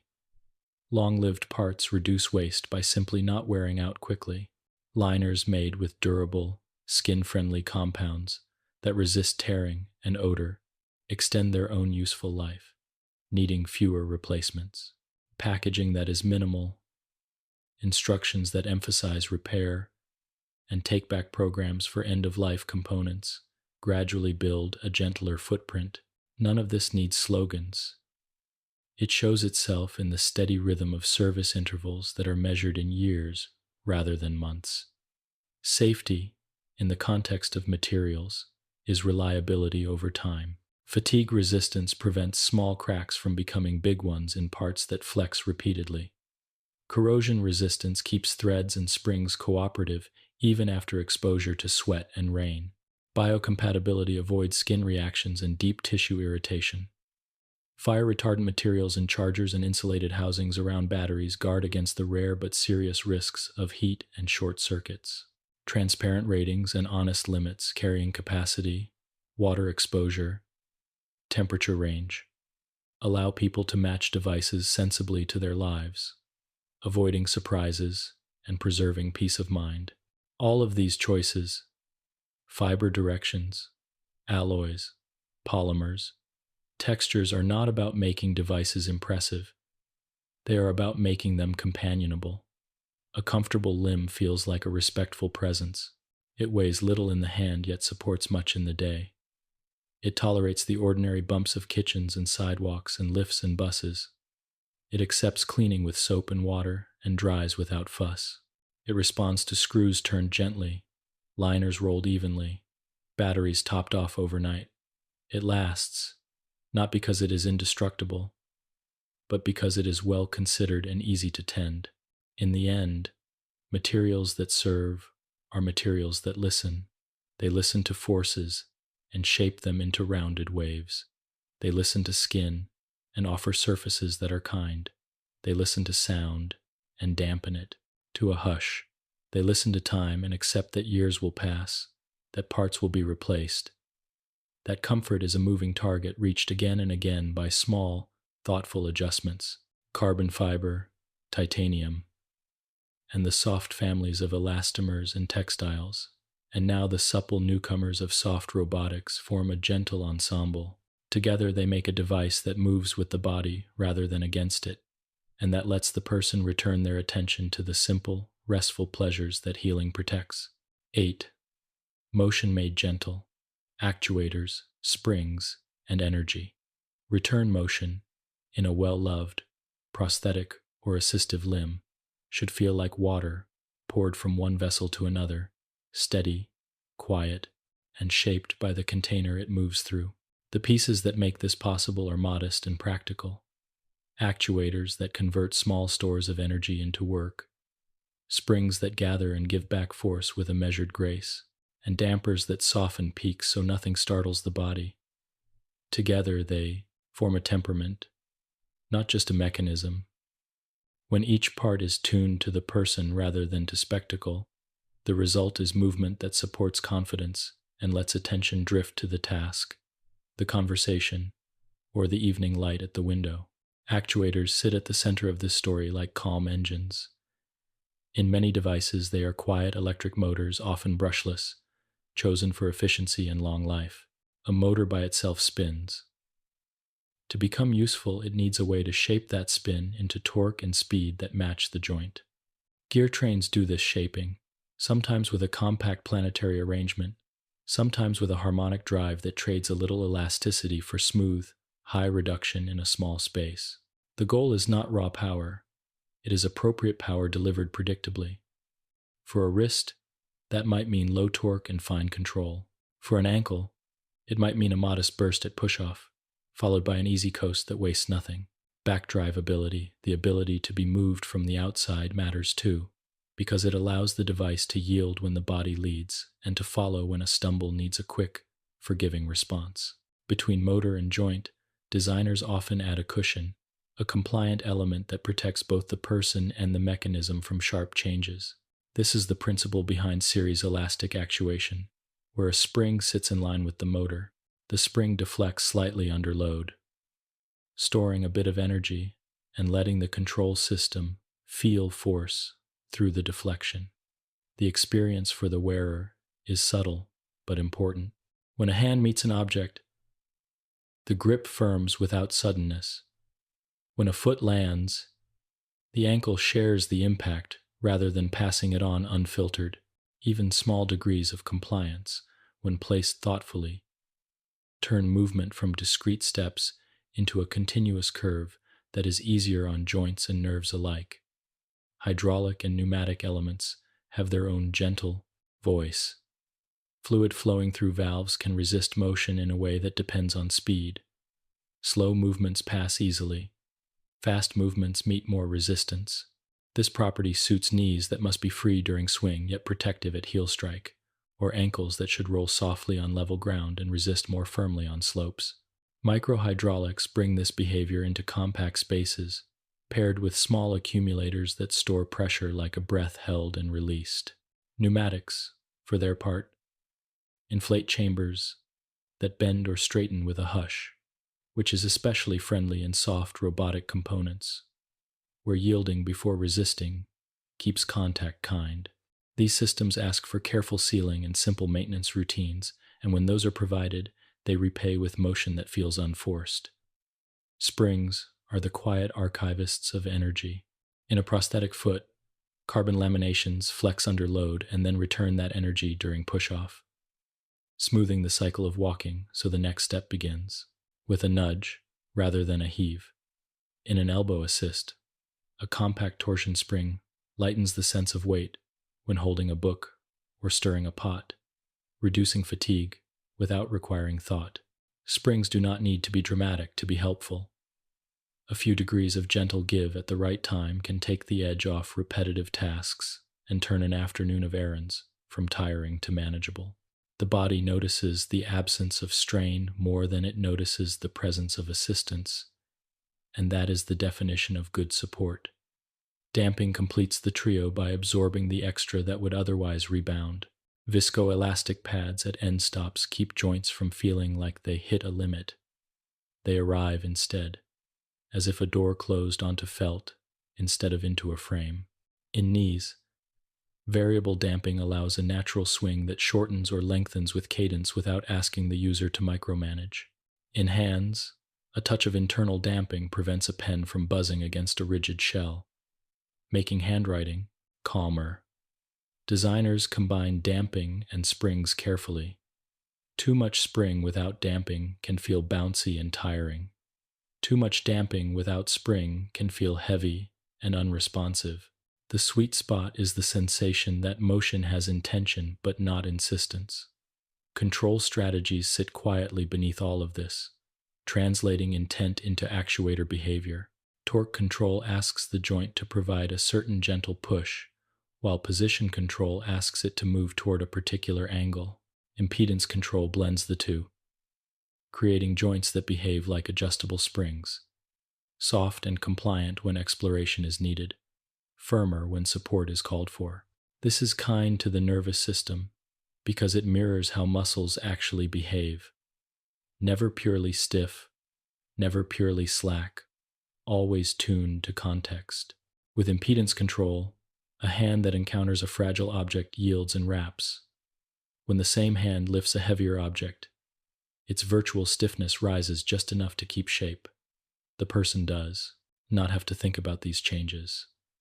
They happen in the background, the way posture adjusts when stepping from carpet onto wood. Energy stewardship keeps the whole ensemble quiet through the day. Batteries are small reservoirs. Motors sip rather than gulp when gearing is chosen well and friction is kept low. Regenerative braking using a motor as a generator during certain phases can harvest a little energy during the controlled lowering of a load or the deceleration of a joint, topping up the store in tiny, helpful increments. Sleep modes dim the system when stillness lingers, and wake modes bring it to readiness with a soft ramp rather than a jolt. Even indicator lights and sounds participate in the calm, muted tones, dim glows, and information presented in ways that do not distract from the world outside the device. Noise matters because sound sits close to mood. Gears that mesh precisely, belts that run true, bearings that are well lubricated. These conspire to keep operation in the background. A gentle whir that blends with ambient life is acceptable. A click that repeats with each step can pull attention like a dripping faucet. Soundproofing does not have to be heavy. Thin polymer covers dampen resonance. Compliant mounts interrupt vibration pathways. Firmware that limits abrupt reversals keeps mechanical chatter away. The outcome is not silence for its own sake, but a soundscape that feels ordinary, as if the device were simply another quiet object in the room. Safety is woven through motion as restraint and as grace. Current limits keep motors from pushing beyond what tissues prefer. Thermal limits ease activity when heat rises, preserving reliability and comfort. Mechanical fuses designed to yield components fail in predictable, gentle ways rather than catastrophically. When sensors are uncertain because of moisture, unexpected impact, or simple wear, the system narrows its behavior to slow, supportive modes until clarity returns. Choices create trust, and trust lowers cognitive load. When people trust that a knee will catch if they hesitate less. When they trust that a hand will not clamp with surprise, they reach more freely. Confidence then becomes a form of efficiency. Customization transforms good behavior into familiar behavior. Profiles can be tuned for shoes with higher heels or flatter soles, for a brisk morning walk or a ramble through a garden. A prosthetic ankle may add a degree of dorsiflexion for slopes in a hilly neighborhood. A hand may switch to a slower, steadier closing speed for kitchen tasks that benefit from deliberateness. These profiles need not be many, 2 or 3, chosen well and easy to change. Cover most of life. The aim is to reduce fiddling, not to increase options. Like presets on a favorite radio, they are there to remove friction from transitions rather than to invite constant adjustment.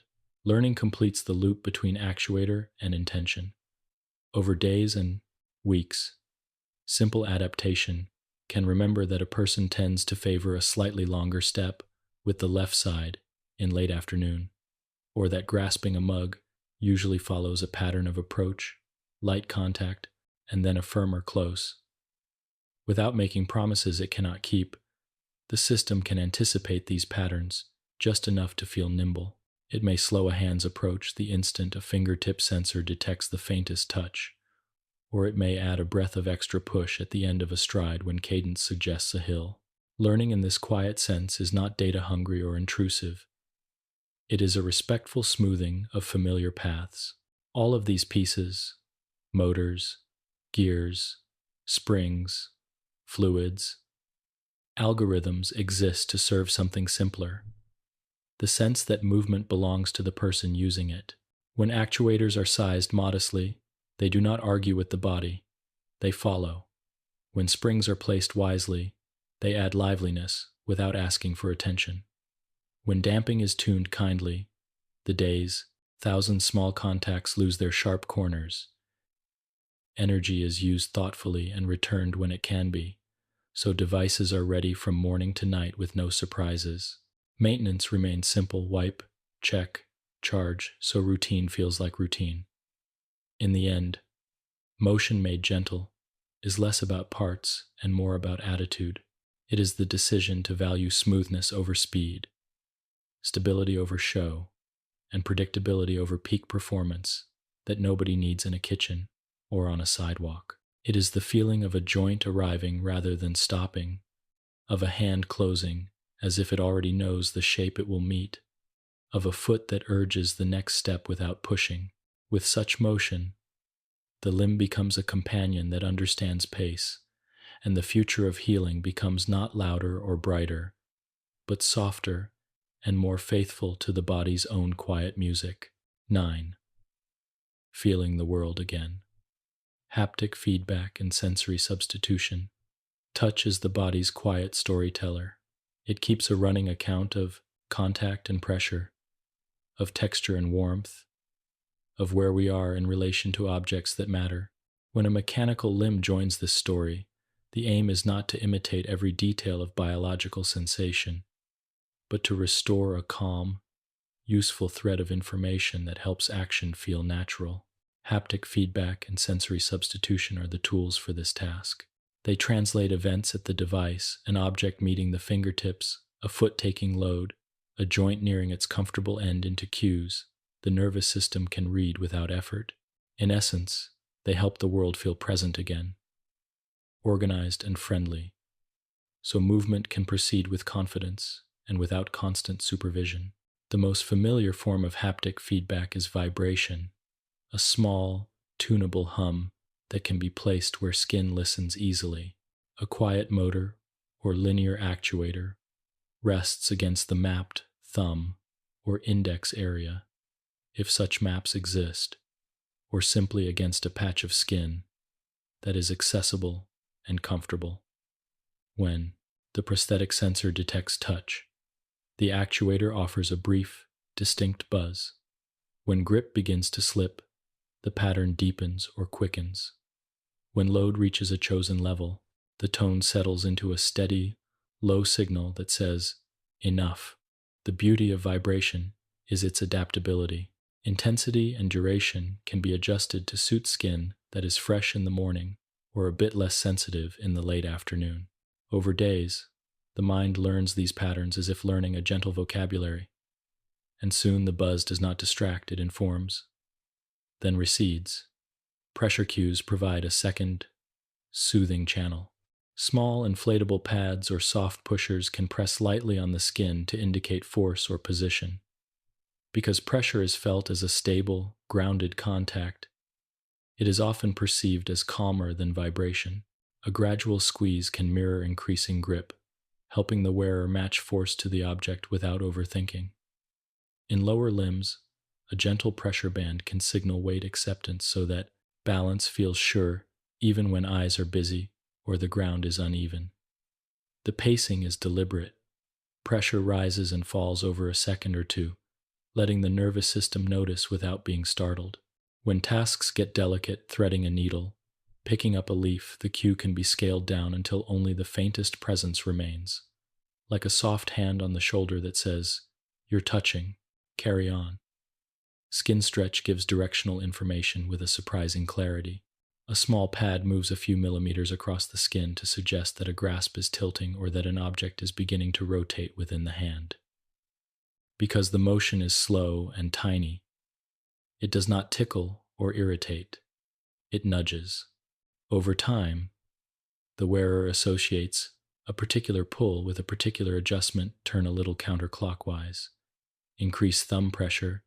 Ease the index until the correction becomes automatic and nearly invisible in awareness. This aligns with how biological touch works. Much of the time, sensation does not ask for attention. It simply shapes the next, better movement. Temperature is often too slow for fast control. Yet temperature proxies can help with comfort and realism. A mild warmth can indicate continuous contact, while a cool pulse can mark release or safe, open space. These effects are used sparingly and at low intensity, chosen to complement rather than to lead. For many, warmth is best reserved for reassurance, an ambient signal that the system is on and attentive, while more dynamic tasks rely on vibration, pressure, and stretch that can change quickly and accurately. The mapping between device events and skin cues is where haptics becomes personal. There is no single perfect scheme. There is only what feels intuitive and restful to the user. Some prefer a one-to-one mapping thumb sensor to thumb cue, index sensor to index cue because it mirrors the body's original layout. Others favor a summarized mapping, where all fingertip contacts produce a single cue whose strength reflects overall grip, while slip triggers a crisp, distinct pattern that is easy to spot. For walking, a heel contact might produce a soft pulse at initial contact, midfoot load a steady, quiet tone, and toe off a brief fading cue that closes the step. The best mappings share two traits. They are simple enough to learn quickly, and they are rich enough to remove doubt during common tasks. Timing is as important as content. There's pensive carded, and there's set in. Latency, the delay between event and cue, must be short enough that feedback feels connected to action. A cue that arrives within a few tens of milliseconds blends into the movement. One that lags noticeably can feel like commentary after the fact. Systems therefore aim to keep detection, processing, and actuation brisk but not abrupt, with rounded onsets and offsets that match the body's preference for smooth transitions. In practice, the wearer perceives this as a sense that the device and the cues belong to the same moment, which eases attention and reduces the need for visual checking. Intensity follows gentle rules from psychophysics. Small changes are easiest to notice, when they are proportional to the background level.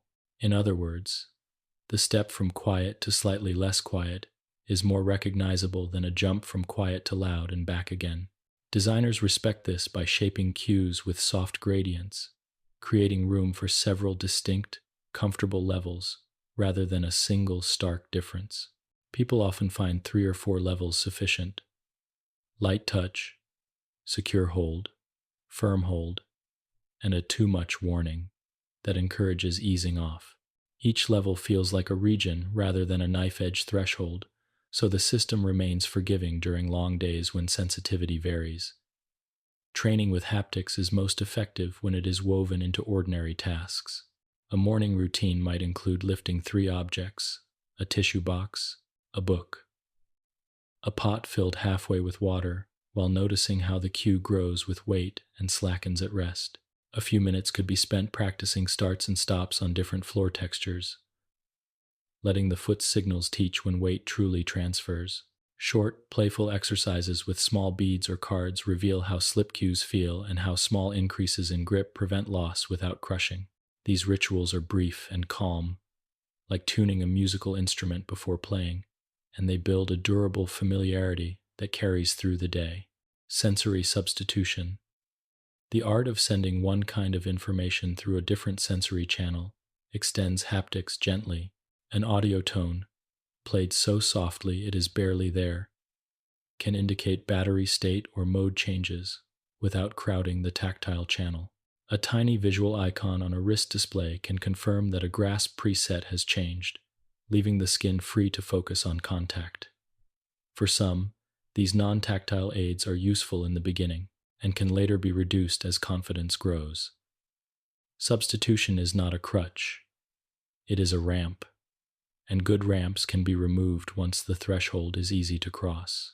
Embodiment, the sense that the device is part of oneself, often deepens when feedback is well tuned. The brain is willing to adopt tools into its body map when they behave predictably and when sensation aligns with action. A hand that hums softly at the exact moment of touch, a wrist that hints at rotation starting, a foot that quietly confirms weight transfer. These small concordances accumulate. Weeks pass, and the person notices fewer glances at the device, fewer conscious corrections, fewer episodes of overgripping. The device becomes familiar territory. Phantom sensations sometimes shift, too, becoming more organized or less intrusive when real, useful cues are present, as if the brain prefers signals that help with the current task and is willing to turn down those that do not. Boundaries. Maximum intensities are limited to gentle levels. Duty cycles prevent skin fatigue. Contact surfaces are rounded and cushioned. If moisture or motion threatens to loosen an actuator's placement, the system can pause cues rather than vibrate against shifting skin. In crowded environments where constant cues might be tiring, a low noise mode can soften everything while preserving the most essential warnings. Night settings can dim or slow signals, so rest is not disturbed. These considerations honor the truth that feedback is most helpful when it never overwhelms. Care for the haptic system is simple and steady. Actuator pads are wiped and dried. Adhesive or fabric fasteners are checked and replaced when they tire. Cables are routed to stay clear of sharp bends. Settings are adjusted seasonally, the way people change shoes or sleeves. None of this is burdensome when it is part of the same calm routine that cares for sockets, liners, and skin. The reward is a conversation with the world that remains clear. Objects announce themselves, surfaces tell their story, and joints mention their limits, all in tones soft enough to live with all day. In the end, haptic feedback and sensory substitution are not about reproducing every nuance of touch. They are about restoring the practical, reassuring parts of sensation that guide safe, comfortable action. A few well-chosen cues, delivered with good timing and shaped with kindness, are enough to let the hand find its hold and the foot find its ground. They lighten the mind, because they remove doubt. They make space for attention to return to evening tea, to a page turning, to the small hum of a home at rest. feeling the world again, in this gentle way, is less a triumph than a homecoming quiet, steady, and deeply useful. 10. Learning together. Control algorithms, adaptation, and safety control. In a supportive limb is the art of quiet cooperation. The person brings intention, the device brings assistance, and an algorithm sits gently in between, translating soft signals into movement that feels natural. When this translation is shaped with care, it becomes almost invisible. A hand that listens well closes with the right speed, pauses when contact is felt, and holds without trembling. A knee that understands rhythm yields at heel strike, swings forward smoothly, and steadies for the next step without asking for attention. In essence, good control is not about command, it is about companionship, a shared adjustment in which both human and machine learn each other's pace. At the foundation lies a simple loop. Sensors notice what is happening, the angle of a joint, the presence of contact, the degree of load, the whisper of myoelectric activity in residual muscle, and pass this information inward. The controller interprets these measurements in light of intention and context, then nudges actuators to move or to hold, and the result flows back to the sensors.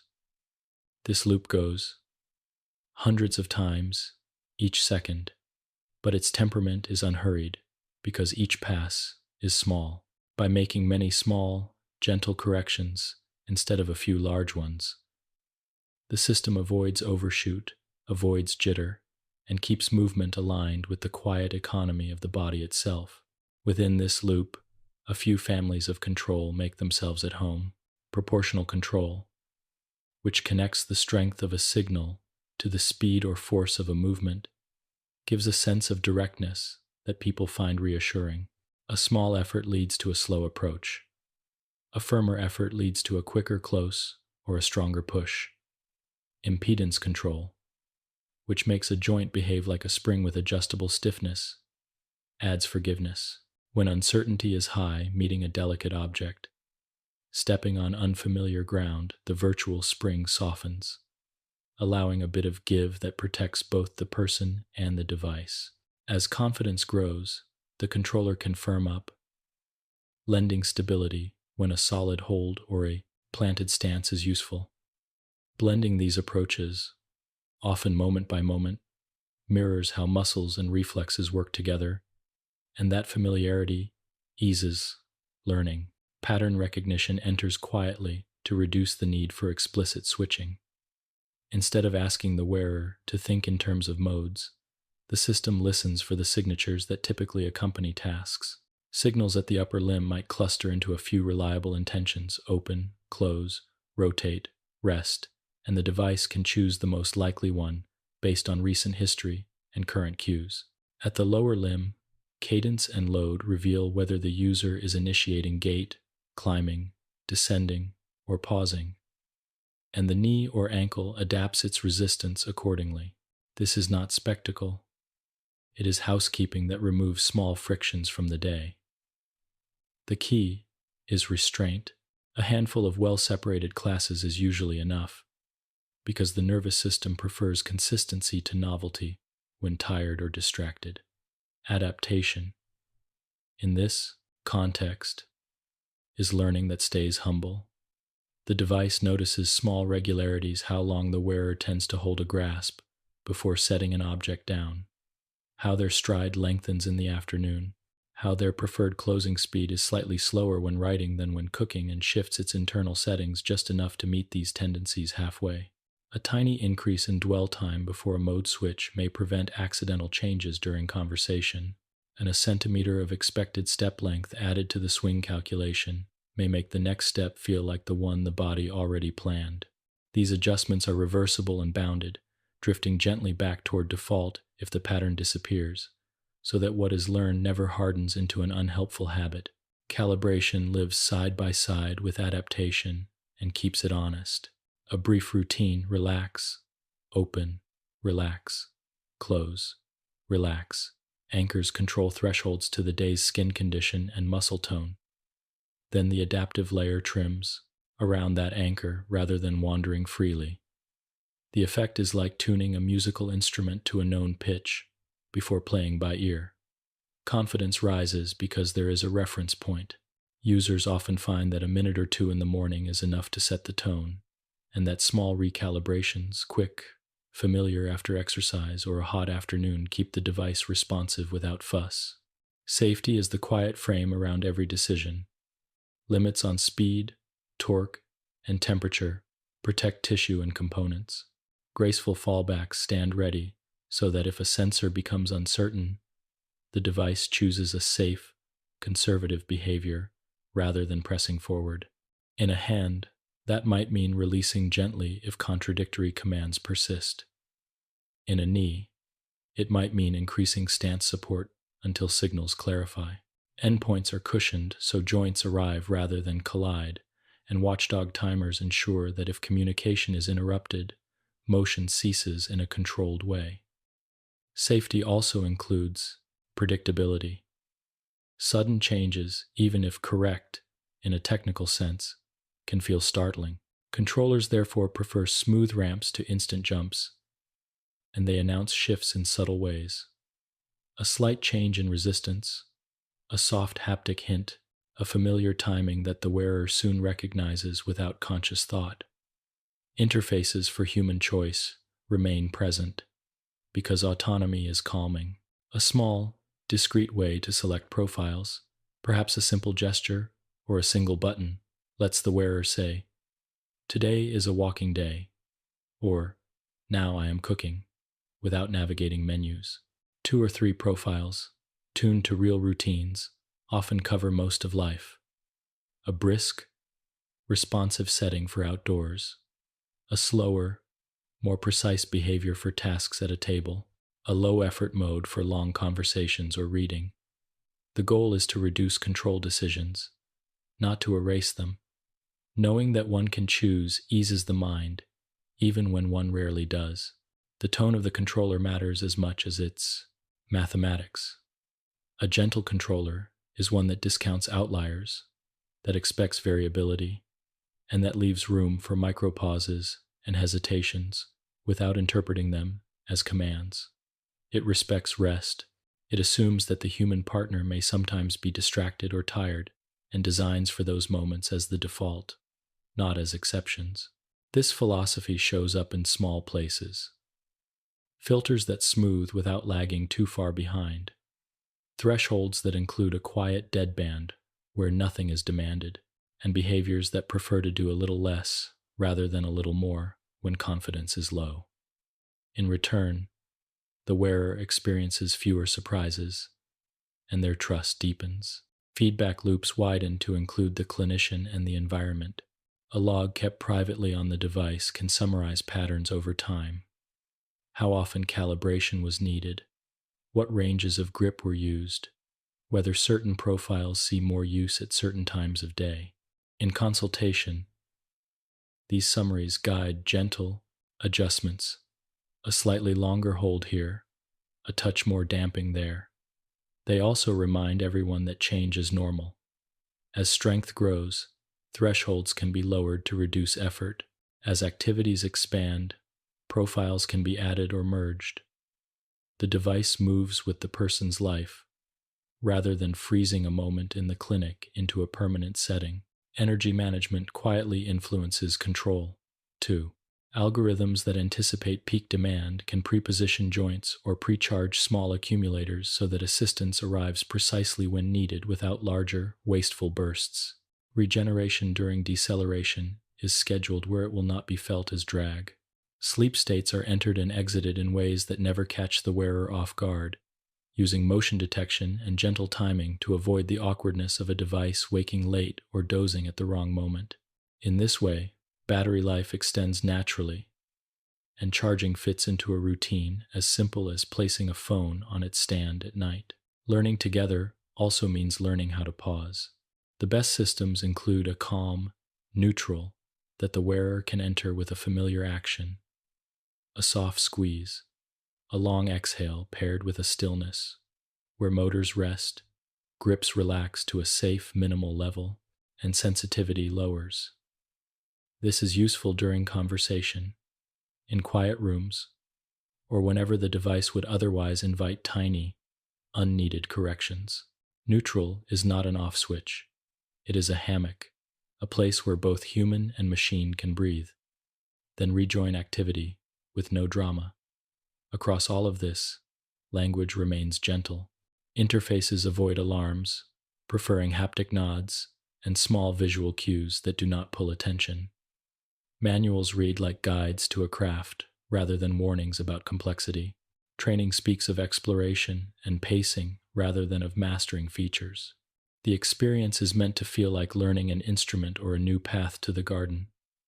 Practice reveals more ease each day, and mistakes are small and reversible. With time, the algorithm quietly recedes. Movements become the wearer's own again, supported but not dictated, informed but not interrupted. In the end, control, adaptation, and safety are not separate concerns. They are threads of one fabric. The controller listens and responds with proportion. Adaptation tunes the response to familiar habits. Safety keeps the edges soft. Together, they create the sense that the device understands the person and that the person can trust the device. This trust frees attention, and attention, once freed, turns back toward the ordinary pleasures that healing protects. Pouring tea without looking down, stepping off a curb while admiring the sky, feeling the gentle weight of a book settle into a steady grasp.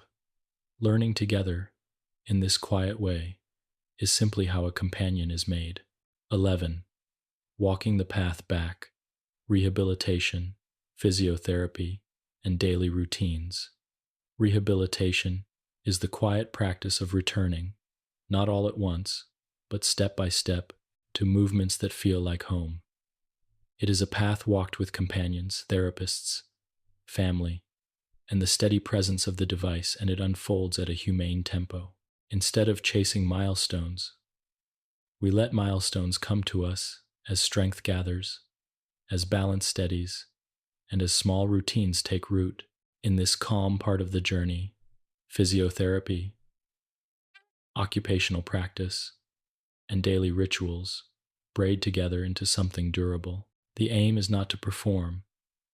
The aim is to live with ease, to move with confidence, and to end most days a little more comfortable than the day before. The first stage is orientation, a gentle meeting between body and device. After donning, there is a pause to notice fit, warmth, and breath. A therapist may guide a brief scan, ankle, knee, hip, shoulder, elbow, wrist, so that alignment and posture settle before motion begins. This small habit, practiced at home too, invites the nervous system to organize itself. Feet find the floor, or the hand finds the table, and the sense of "where am I" grows clear. No effort is wasted here. A minute of quiet noticing often saves many minutes of later adjustment. Early movement favors simple patterns, performed well. For lower limbs, this may begin with weight shifting, a soft rock from side to side, then forward and back, while the gaze rests on a still point across the room. The device learns the person's timing. The person learns the device's response, and both meet in the middle, where sway becomes smooth. For upper limbs, reaching across the midline to touch a marker, then returning to the lap, helps the shoulder blade glide, the trunk support, and the hand become a trustworthy traveler. The pace is even, the breathing easy. Repetitions are modest, chosen to leave a pleasant sense of having moved without fatigue. Gait training unfolds like a paragraph, one sentence at a time. Step initiation, lifting with intention rather than with hurry, sets the rhythm. Heel contact arrives. Knee yields a little. Weight rolls through midfoot, and push-off nudges the next step. Stairs, when ready, come in the same spirit. Step, plant, feel the support, then rise. The therapist's touch at the pelvis or elbow is light and informative, a cue rather than a hold. Uneven ground is approached with curiosity rather than challenge. A strip of textured mat, a small foam pad, a gentle slope. Each surface offers information, and the device's haptics or natural mechanics translate that information into confidence. Strength returns best in small, regular servings. Muscles prefer 3 sets of quiet work rather than one large effort that lingers. For legs, sit to stand from a slightly higher seat allows good form. For arms, supported raises with a focus on scapular rhythm prevent hitching. Core endurance is woven in through breath and posture. A long exhale while lifting, a soft brace while stepping, a mindful release at rest. Bands, light weights, or body weight are chosen to feel friendly, never bracing. On days when energy is low, range of motion, work, and balance practice keep the habit alive without strain. Occupational therapy turns these capacities into lived comfort.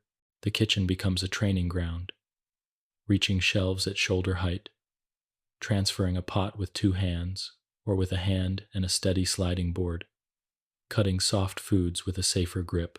Dressing is practiced as a sequence with room for breath, sock, liner, socket or implant care, shoe, and each step is arranged so there is no rush and no tugging on skin. In the bathroom, grab bars are placed where hands naturally seek them, and mats prevent slips without feeling sticky. These changes are not about limitation. They are about making the environment a companion to movement. Energy conservation is the quiet wisdom that extends comfort through the day. Tasks are clustered by location, so steps are purposeful. Heavier activities are placed earlier, when attention and strength feel fresh and lighter. Activities later, when calm repetition soothes. A 3-minute rest with legs elevated, a few slow breaths looking out a window, a sip of water. These moments prevent the slow drift into fatigue that can cloud balance and mood. The rule is gentle. Stop a little before tired arrives, and tomorrow will welcome more. For hands, fine motor practice leans on patience. Buttons return before zippers. Larger coins precede smaller. Pens with wider barrels precede narrow ones. Grasp strength is matched to the object more for a jar, less for a leaf, guided by haptic cues where present and by the eye's calm confirmation. The wrist turns with the forearm, not against it, and shoulders stay low, invited by a long exhale. Short writing sessions, brief sorting of cards, measured pouring from a light pitcher. These become familiar drills that feel like ordinary tasks because they are. Phantom sensations and sensitive tissues are greeted with kindness rather than confrontation. Desensitization uses textures that the skin accepts: a soft cloth, a gel roll, and proceeds in minutes, not hours. Mirror therapy or visual imagery can be folded into the day like a brief meditation, rehearsing smooth opening and closing, easy stepping, or simple rest. If discomfort speaks up, the schedule bends. Fit is checked, tasks are simplified, and the body is given the message that comfort is prioritized. With time, persistent sensations often soften in the presence of real, useful movement and reliable cues. Telerehabilitation and home programs extend the clinic's calm into the week. Short video check-ins or simple app prompts remind and record without becoming a burden. A log might note sleep, steps, a few key exercises, and the overall sense of ease. The goal is not data for its own sake, it is awareness. Patterns often reveal themselves gently. Afternoons are better after a longer morning rest. The new shoe changes stride length. The kitchen mat reduces back tension. Such observations guide small course corrections that add up to better days. Community spaces and public travel are approached like new rooms in the house. Explored first in quiet hours, then during normal bustle. Bus steps, train gaps, curb cuts, and door pressures each become familiar with a few repeats and a steady breath. The device's modes or profiles are changed before entering the new space, so attention is free for the environment. A companion walks at the wearer's pace, not ahead, and pauses when the conversation does. Confidence grows when outings end well, so early excursions are short and kind. Footwear and clothing choices become parts of the toolkit. Shoes with stable soles and consistent heel height keep alignment trustworthy. Socks manage moisture and cushion bone. Shirts that glide over liners, trousers that allow easy donning, and light layers that adjust to temperature complete the sense that nothing is working against comfort. These details seem small until a day is spent with them. Then they reveal how much ease they quietly provide. Family and friends learn a supportive style that preserves autonomy. Offers are phrased as options. Would a chair nearby help? And assistance is timed after the wearer has a chance to try. This respect lets practice happen. When help is needed, it is offered steadily and without comment, then withdrawn as soon as stability returns. Conversation can be a helpful metronome during walking or tasks, keeping pace gentle and breathing regular. Laughter, especially, is medicine for tight shoulders. Sleep and recovery are part of rehabilitation, not separate from it. Evenings include skin checks, simple stretches, and device care that becomes a soothing ritual. Liners are washed, sockets wiped, batteries tended, and components placed where morning hands will find them without searching. A warm shower or a brief heat pack relaxes tissue. A cool cloth settles any hot spots. Lights lower, screens dim, and the day releases its hold. The body repairs during this quiet, and tomorrow's movements benefit. Over weeks, goals evolve naturally. What began as standing for 5 minutes becomes standing while preparing a light meal. What began as a walk to the mailbox becomes a walk around the block with a pause to notice trees. The device's settings may follow slightly faster swing for outdoor strides, a softer close for delicate kitchen work.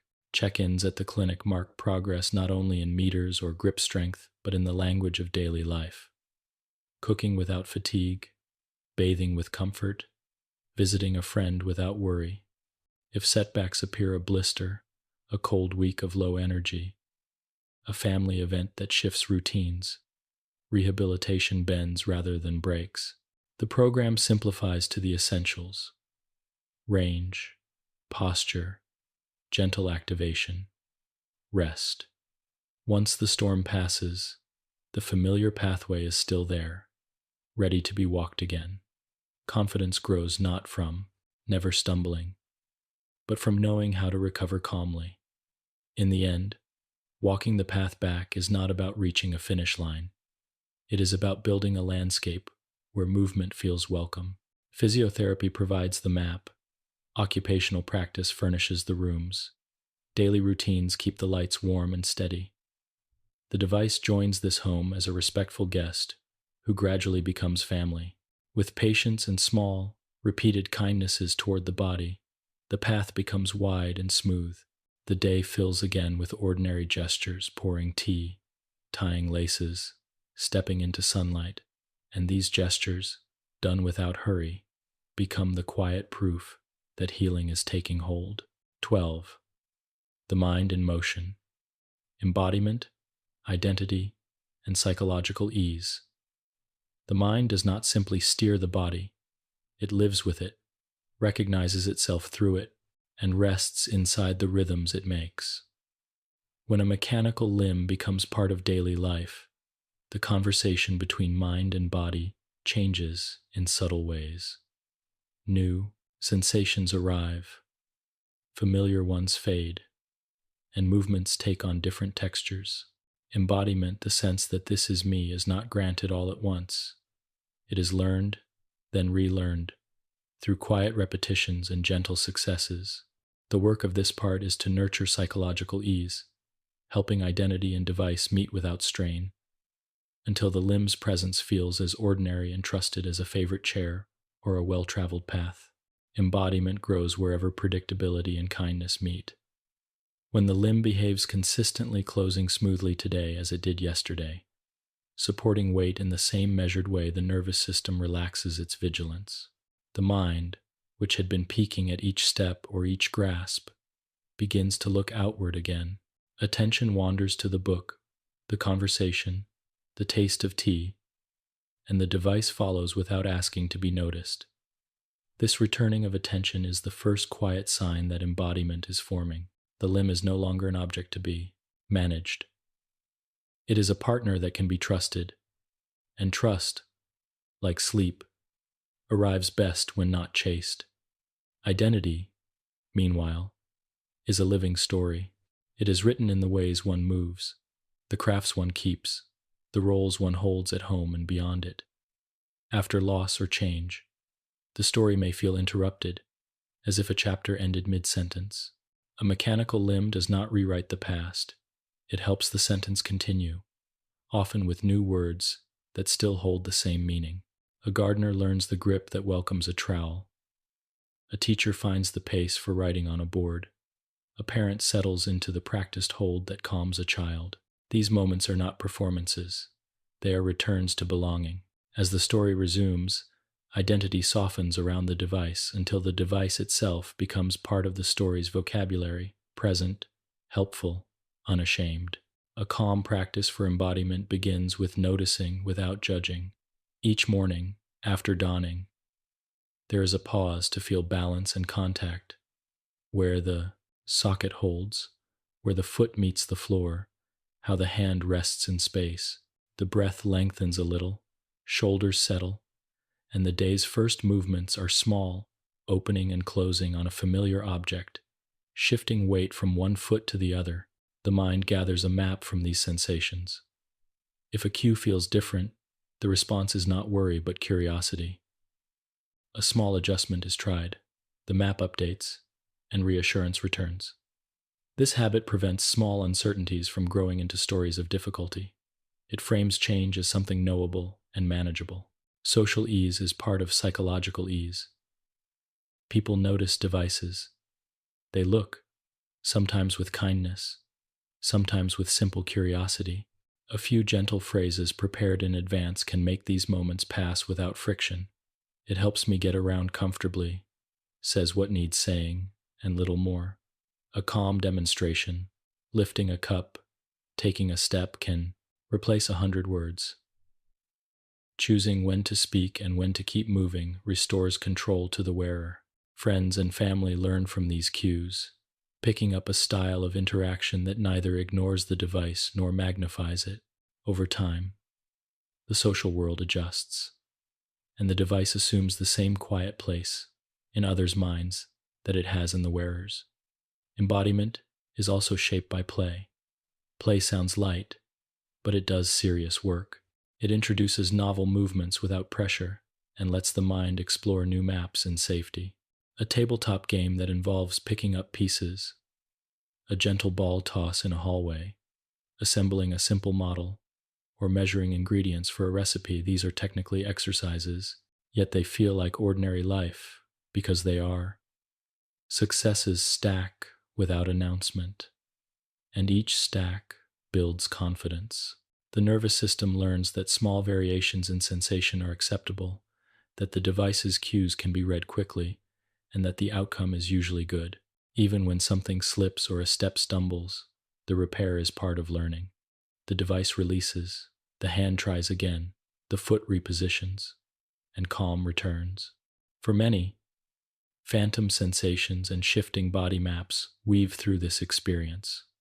The mind may still feel a limb in places where it no longer resides, or it may sense tingles and temperatures that are not present. Gentle methods help here.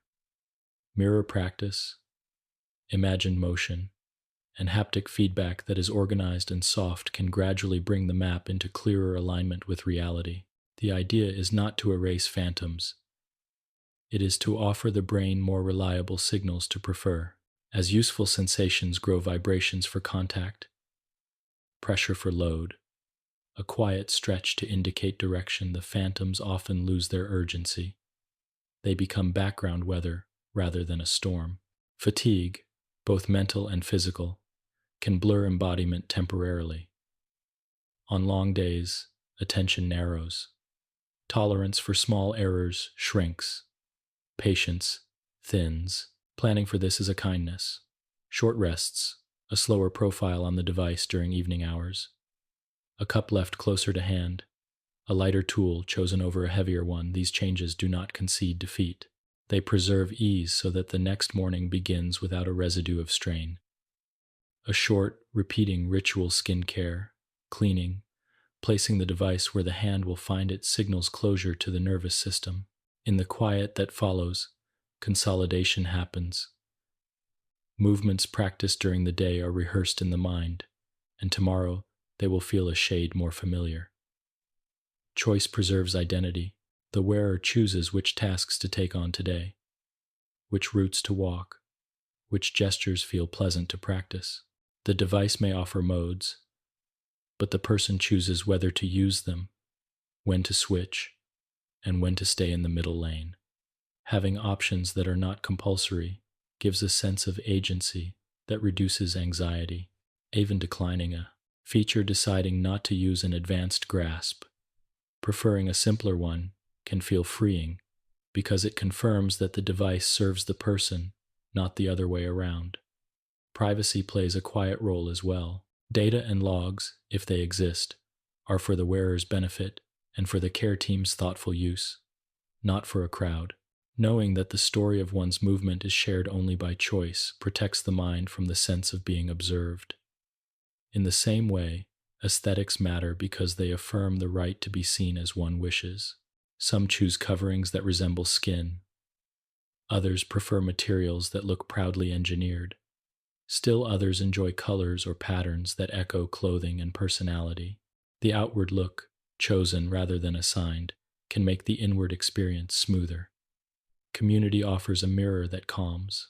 Meeting others who use similar devices briefly at a clinic, in a small support group, or through a quiet online forum can answer questions that the body has not yet learned to ask.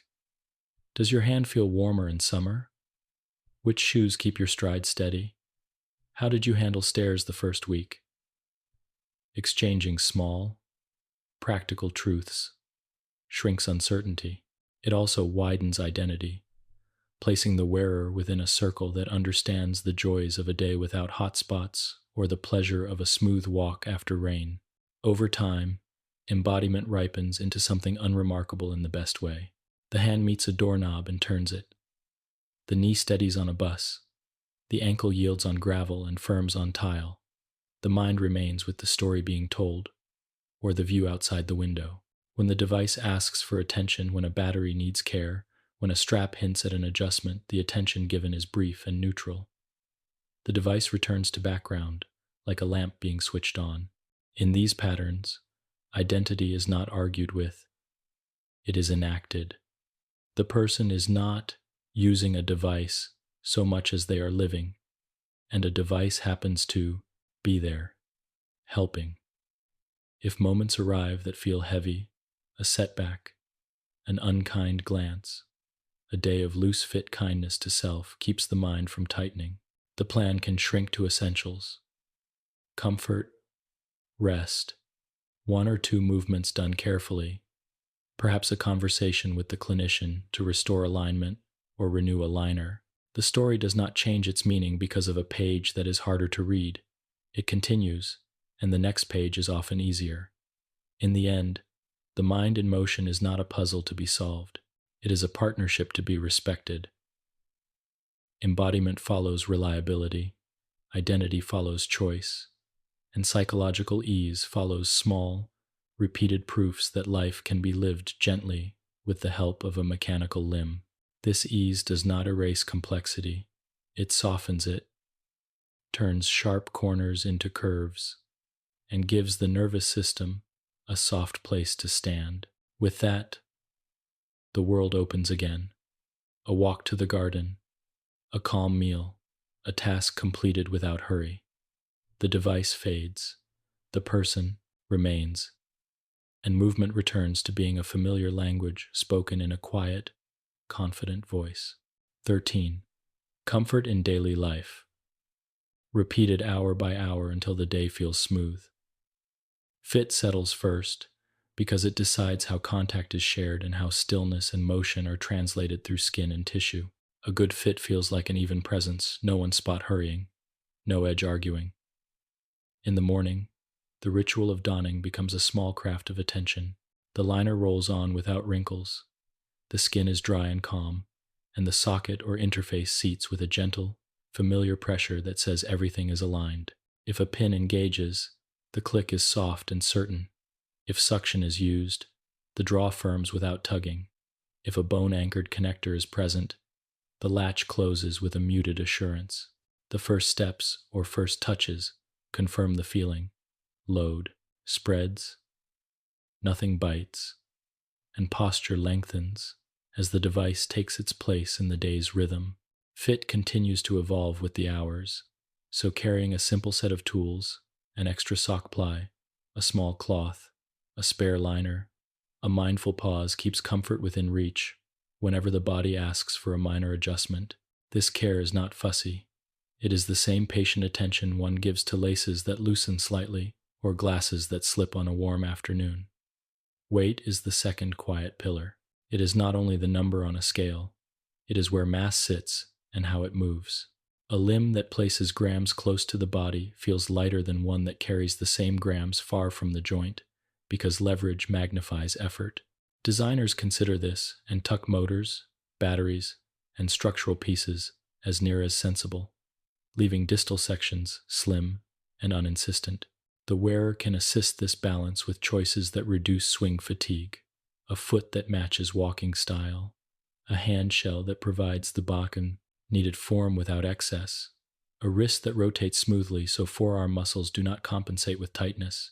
During tasks that need precision, a steady pour, a careful cut supporting the forearm on a surface, or resting a hand against a countertop, lets weight flow into furniture instead of into muscle, and the result is steadier and less tiring. Over time, strength will grow, but even then the calmer path is to let objects share the work whenever possible. The way one leans lightly into a railing while watching rain. Temperature shapes comfort in ways that often go unnoticed until warmth gathers. Skin prefers a microclimate that breathes, where moisture wicks away and air can refresh. Liners selected for season and activity slightly thinner with good wicking in summer, a touch thicker with gentle insulation in winter help maintain this balance. Breaks are small and timely, 5 minutes to remove the device. Pat dry and let the skin breathe can restore ease for many hours. In warm weather, cool water and a soft towel are enough. In cooler weather, a dry cloth preserves warmth without dampness. For osseointegrated connections, daily hygiene around the abutment remains simple and consistent, keeping skin calm and reducing the chance of irritation. Clothing completes the microclimate, sleeves that glide over liners instead of gripping them, fabrics that move sweat away instead of trapping it, and layers that can be shed before heat builds too high. These are modest choices that pay back all day. Kitchens, buses, offices, and parks have their own temperatures. Bringing the device's settings and coverings into gentle conversation with those spaces keeps discomfort from collecting unnoticed. Sound lives close to mood.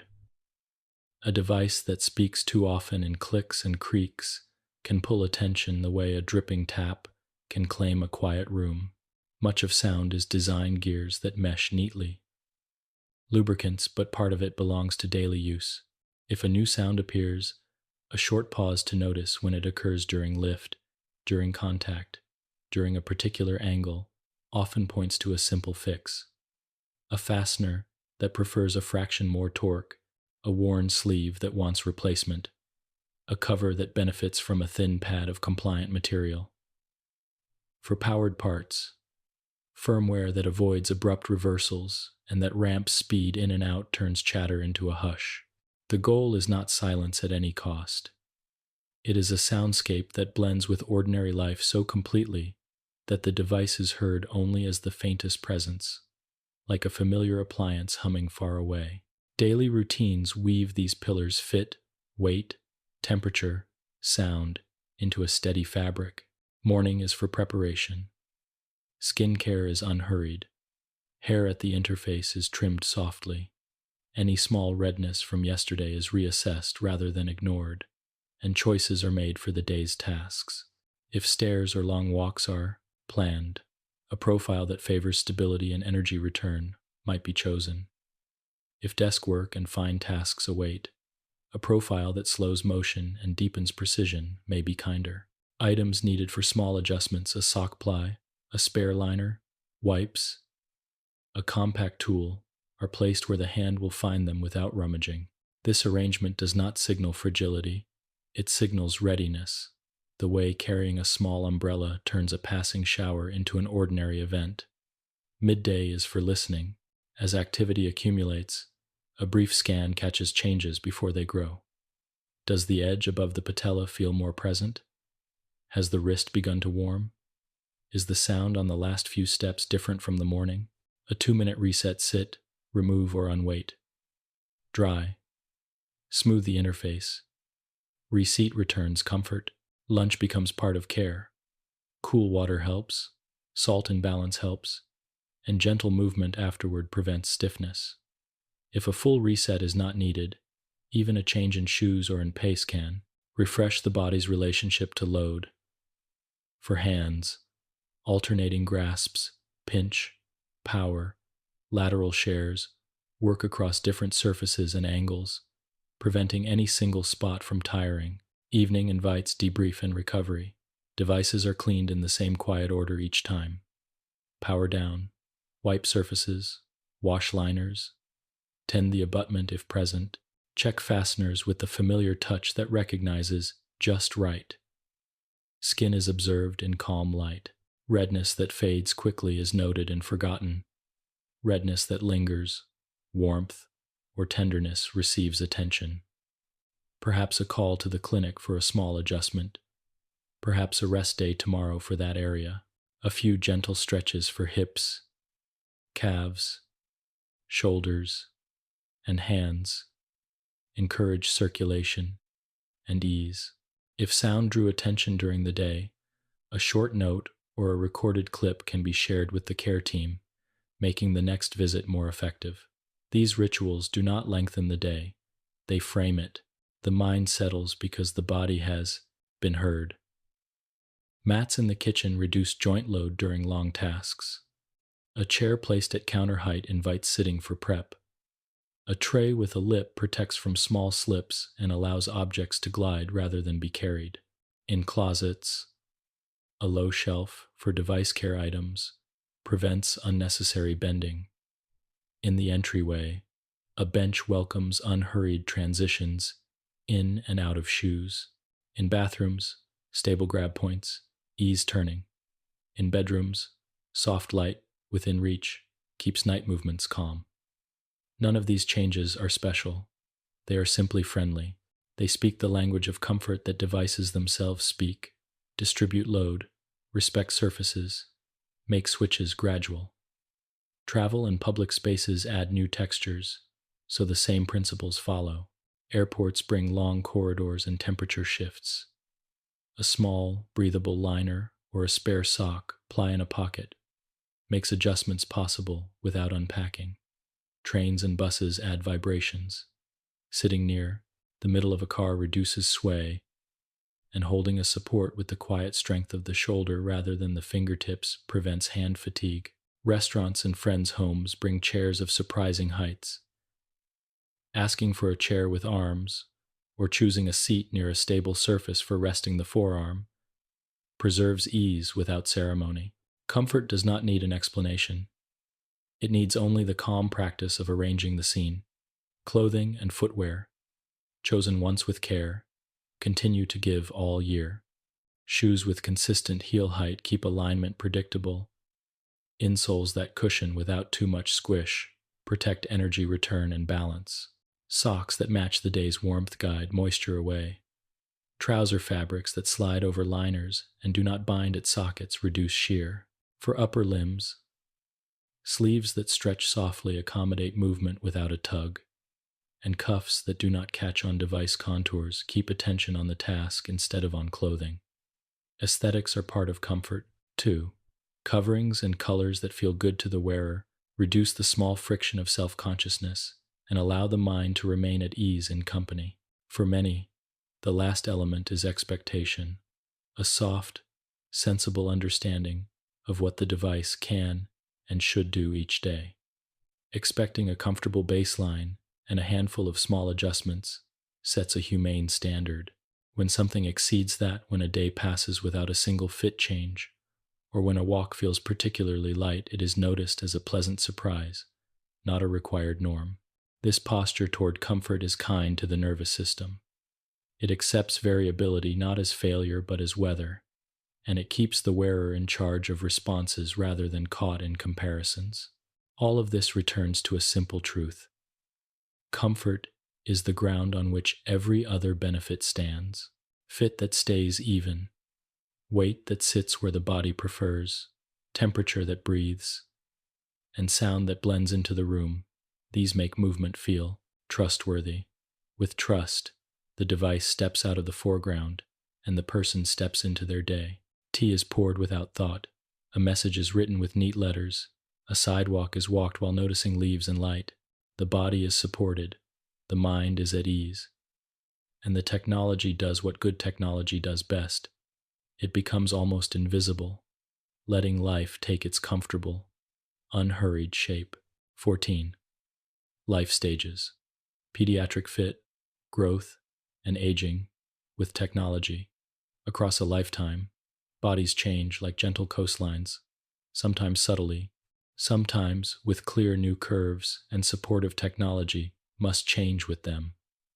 A device that fits beautifully in one season of life may need new shapes, new materials, or new habits in the next. In this calm part, we linger with the special rhythms of childhood and adolescence, with the steady evolutions of adulthood, and with the quiet, dignified adjustments that make older years comfortable. The theme is continuity, the understanding that growth and aging are not problems to solve, but motions to accompany with patience, craftsmanship, and care. In childhood, fit is a moving target by design. Bones lengthen, muscle patterns mature, and play invites irregular loads that textbooks never quite capture. A pediatric socket or interface therefore favors adjustability and forgiveness. Room for sock plies to vary through a growth spurt, panels that can be gently heated and reshaped, liners chosen for skin that is active and curious. Weight matters more here than almost anywhere. Grams saved at the limb's end become minutes more of comfortable play. Families learn simple rituals that keep the day smooth. A morning scan for redness that lingers, a midday wipe and reseat after playground heat, a small collection of sock thicknesses tucked into a school bag so comfort can be restored without fuss. The goal is not to keep children still. It is to let motion happen safely and joyfully, with a device that flexes its expectations, the way a good shoe does. Control in young users leans toward clarity. Body-powered designs can feel wonderfully direct for small hands because cause and effect are obvious. A pull leads to a grasp, a release to an opening. When myoelectric control is chosen, training feels like a game, short sessions, bright successes, and functions paired to what brings real usefulness in school and at home. Haptic cues, if present, are soft and few, a little buzz for secure contact. Children's brains are fast learners, but they are also busy learners. Keeping the vocabulary of sensation simple lets attention remain with blocks, pencils, and friends instead of with settings. Safety for children is mostly about resilience, covers that blunt edges, mechanisms that yield before they resist, and shells that tolerate sand, water splashes, and the surprising forces of a climbing frame are all quiet kindnesses. Replaceable parts turn misadventures into repair rather than loss. Bright colors and patterns chosen by the child help identity settle gently around the device. It becomes part of their look, not a deviation from it. Consent is taught in age-appropriate ways. Who may touch the device, who may adjust it, and how to say yes or no. Families also learn the art of invisible support, stepping in when needed, stepping back when independence flowers, letting trial and error be a teacher while keeping guardrails in place. Adolescence brings longer limbs, stronger forces, and a sharper sense of self. Growth plates close at their own pace. Muscles develop power. Preferences grow more articulate. Devices respond with sturdier components that remain light. With ankles and knees that allow sport-appropriate profiles. With hands that switch between steady precision for study and more dynamic grasp for gym class or music. Adjustability stays present. Ladders of foot stiffness for changing body mass. Sockets that can gain a millimeter of room without losing suspension. And settings that expand control choices as attention and patience deepen. Privacy becomes as important as performance. Data, if collected to improve fit or function, stays within agreed circles.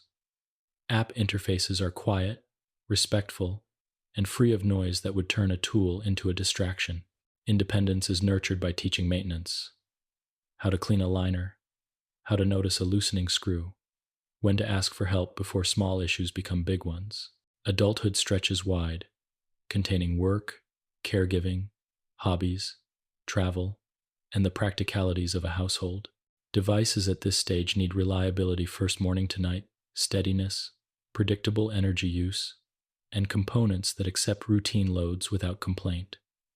Modularity shines here. A foot that is comfortable for daily walking can be swapped, when desired, for a sport variant that stores and returns more energy. A terminal device suited to fine office tasks can give way to a more rugged tool for weekend projects. In the upper limb, grips settle into a familiar set, aligned with profession and pastime. Tripod pinch for writing, lateral pinch for cards and keys, power grasp for tools supported by profiles that keep transitions unintrusive. Travel and public spaces invite waterproofing and dust resistance. Maintenance favors quick turnarounds, so a work week is never disrupted. Insurance and access realities weave into this picture. So repairability and local support networks become part of the design logic. Standard fasteners, common spares, and clinics that can provide loaners when adjustments take a few days. Family life may add lifting, carrying, and the choreography of caring for others. Here, ergonomics and pacing protect comfort across years. For legs, that means stable footwear, careful alignment checks after weight changes, and ankles with slope-aware behavior for playgrounds and parks. For arms, that means forearm supports for repetitive tasks, soft pads at workstations, and hands with damping that keeps cradling a child or a pet from fatiguing fingers. Sleep becomes a precious resource. Evening rituals for device care and gentle stretches protect it. The mind benefits from predictability. Devices that wake without surprises, signals that are muted at night, and haptics that are organized, but quiet, help rest deepen. Older adulthood brings its own arc. Skin thins and prefers broader contact. Liners with softer gels and sockets with more generous pressure distribution answer kindly. Circulation may slow, warmth and short breaks help, and elevated vacuum systems can stabilize volume when tissues hold fluid. Sarcopenia, the quiet loss of muscle mass, makes weight feel heavier and endurance shorter. This is met with two responses: lighter components where possible and strength. Routines that are modest but regular. Sit to stands, gentle calf raises, light rows woven into the week like watering plants. Sensation in the feet may fade. A foot with clear rollover characteristics and a knee with stance support that errs on the side of catching rather than releasing reduce the risk of stumbles. For hands, larger grips, slower default speeds, and stronger hold behaviors lower effort and anxiety during cooking, grooming, and writing. Cognition, too, deserves ease. Interfaces simplify as years gather. Fewer modes, clearer transitions, and cues that are familiar rather than clever. A single long press can toggle a day and evening profile. Battery indicators report in plainer language. Ready for the day. Charge tonight. Charge now. Maintenance reminders appear at friendly intervals and can be acknowledged without navigating menus. If vision or hearing changes, information shifts. Channels' tactile cues become primary. Tones lower in pitch. Contrasts increase on small displays. None of this reduces capability. It reduces friction, which is the more humane measure. The home adapts to aging as thoughtfully as the device does. Good light where sockets are donned, a stable bench near the entryway, handholds that are placed where the hand naturally reaches, and mats that cushion joints during standing tasks are small installations that repay every day. Bedrooms welcome soft illumination for night movements. Bathrooms welcome a sequence of stable surfaces rather than a single support that requires a reach. Shoes remain consistent in heel height. Socks remain friendly to swelling. Clothing favors fabrics that slide kindly over interfaces. Outings continue, but at times of day when energy is high, with companions who match pace, and with a plan that includes quiet rest. Across all stages, clinics act as steady harbors. Appointments are not only for problems, they are for tune-ups that anticipate the next season. Children outgrow components. Teens shift activities. Adults change jobs. Older adults develop new preferences. Visits become conversations that notice these shifts and translate them into alignment tweaks, new liners, updated profiles, or different terminal devices. Documentation remains calm and clear what changed, why, and how to adjust at home if the week's weather or tasks differ. In this ongoing relationship, technology remains a craft practiced by many hands in service of one life. For children and teens, consent is layered, parents or guardians guide decisions, but the young wearer's comfort and preferences are listened to first. Data stays private by default. For working adults, transparency about capabilities and limits protects safety on job sites and fosters realistic expectations with employers. For older adults, autonomy is preserved by offering choices rather than directives. Families and caregivers learn to support without taking over. In all cases, equity matters. Devices designed to be repaired, to accept compatible parts from multiple sources, and to be fitted by trained clinicians in many regions help ensure that comfort is not a luxury. Sustainability threads through the years as a promise to both the user and the wider world. Long-lived components reduce cost and waste. Take-back programs harvest materials. Modularity keeps change focused on the part that needs it rather than on the whole. The device that accompanies a person from childhood into adulthood will not be one unbroken object, but it can be a lineage of parts chosen with continuity in mind, a familiar form factor, a trusted interface, an anchor style the body knows well, so each update feels like a new chapter in the same book rather than a new book entirely. In the end, life stages ask technology to be a good traveler. With children, it keeps up with play and steps aside when growth surges. With adolescents, it respects independence and quiet pride. With adults, it becomes reliable furniture for busy rooms. With elders, it lowers thresholds, softens edges, and keeps confidence company. None of this requires drama. It requires listening, maintenance, and designs that put comfort before spectacle. When those are present, the mechanical limb becomes what healing asks it to be at every age. A companion that moves at the person's pace, shares the load, and lets the business of living, study, work, laughter, rest unfold in its own, unhurried time. 15. Managing pain softly. Phantom sensations and neuromodulation. Pain, when it appears, asks for gentleness before anything else. The body carries memories of shape and movement that do not end when anatomy changes, and those memories can speak as phantom sensations, tingles, pressure, warmth, movement that seems to happen in air and sometimes as phantom pain, sharper and less friendly. Managing these experiences is not a matter of silencing the body, but of guiding it toward calmer messages. In this quiet part, we explore ways of softening discomfort with simple routines, with careful attention to fit and skin, and with therapies that nudge the nervous system neuromodulation, so signals arrive in tones the mind can live with comfortably. The spirit is compassionate and pragmatic.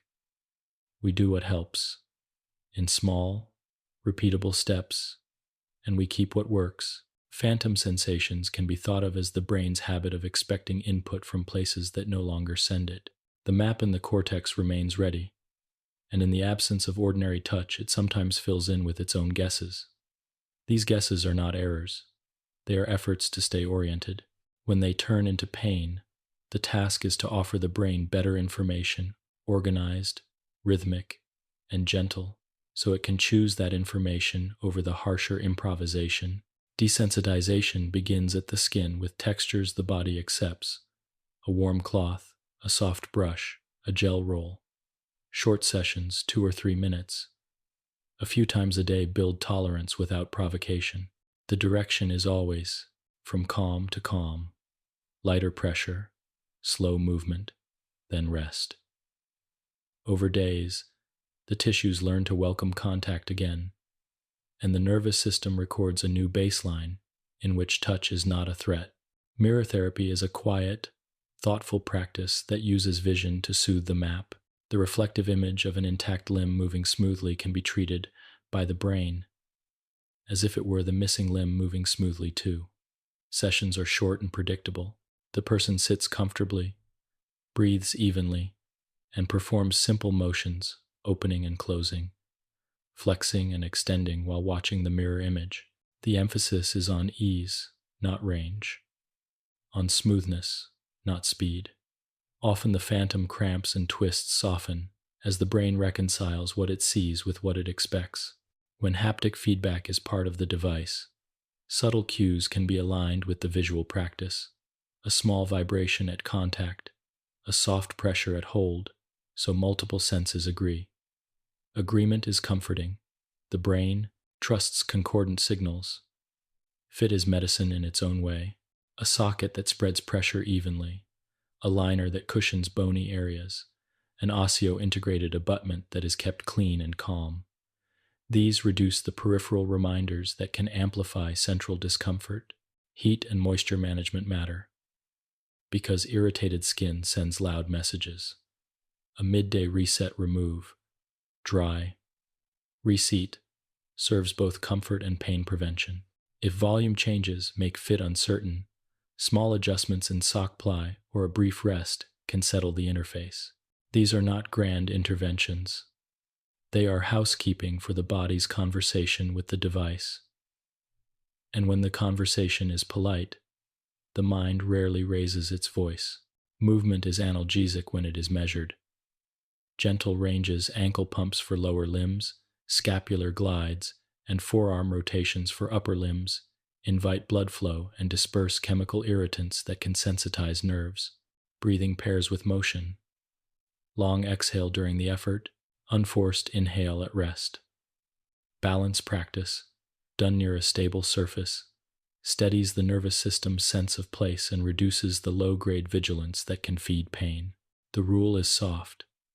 Stop before fatigue arrives, and let repetition do the work over time. On quieter days, imagery can substitute imagining the limb moving easily along well-known paths, feeling weight transfer or grip in memory. The brain rehearses movement either way, and rehearsal is a kind of reassurance. Neuromodulation adds tools that change how signals are carried and interpreted. Transcutaneous electrical nerve stimulation, TENS, uses small, surface electrodes to provide a gentle, tingling current that competes with pain signals. The sensation is set to a comfortable level, and sessions are brief, often during rest or while reading. The goal is not numbness. It is a change in the mix of information arriving at the spinal cord and brain. Many find that after a session, residual discomfort remains, softened for a while, creating a window in which ordinary activity feels easier. When used near an interface, placements are chosen to respect skin and device components, and the lowest effective intensities are preferred.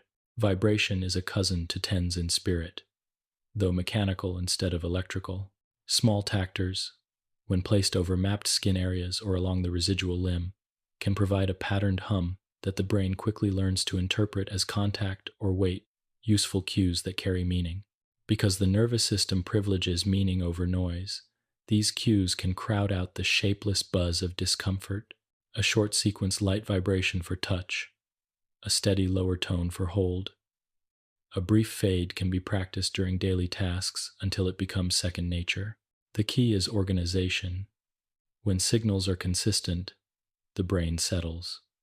More targeted approaches performed and supervised by specialists include peripheral nerve stimulation and, in select cases, spinal cord stimulation.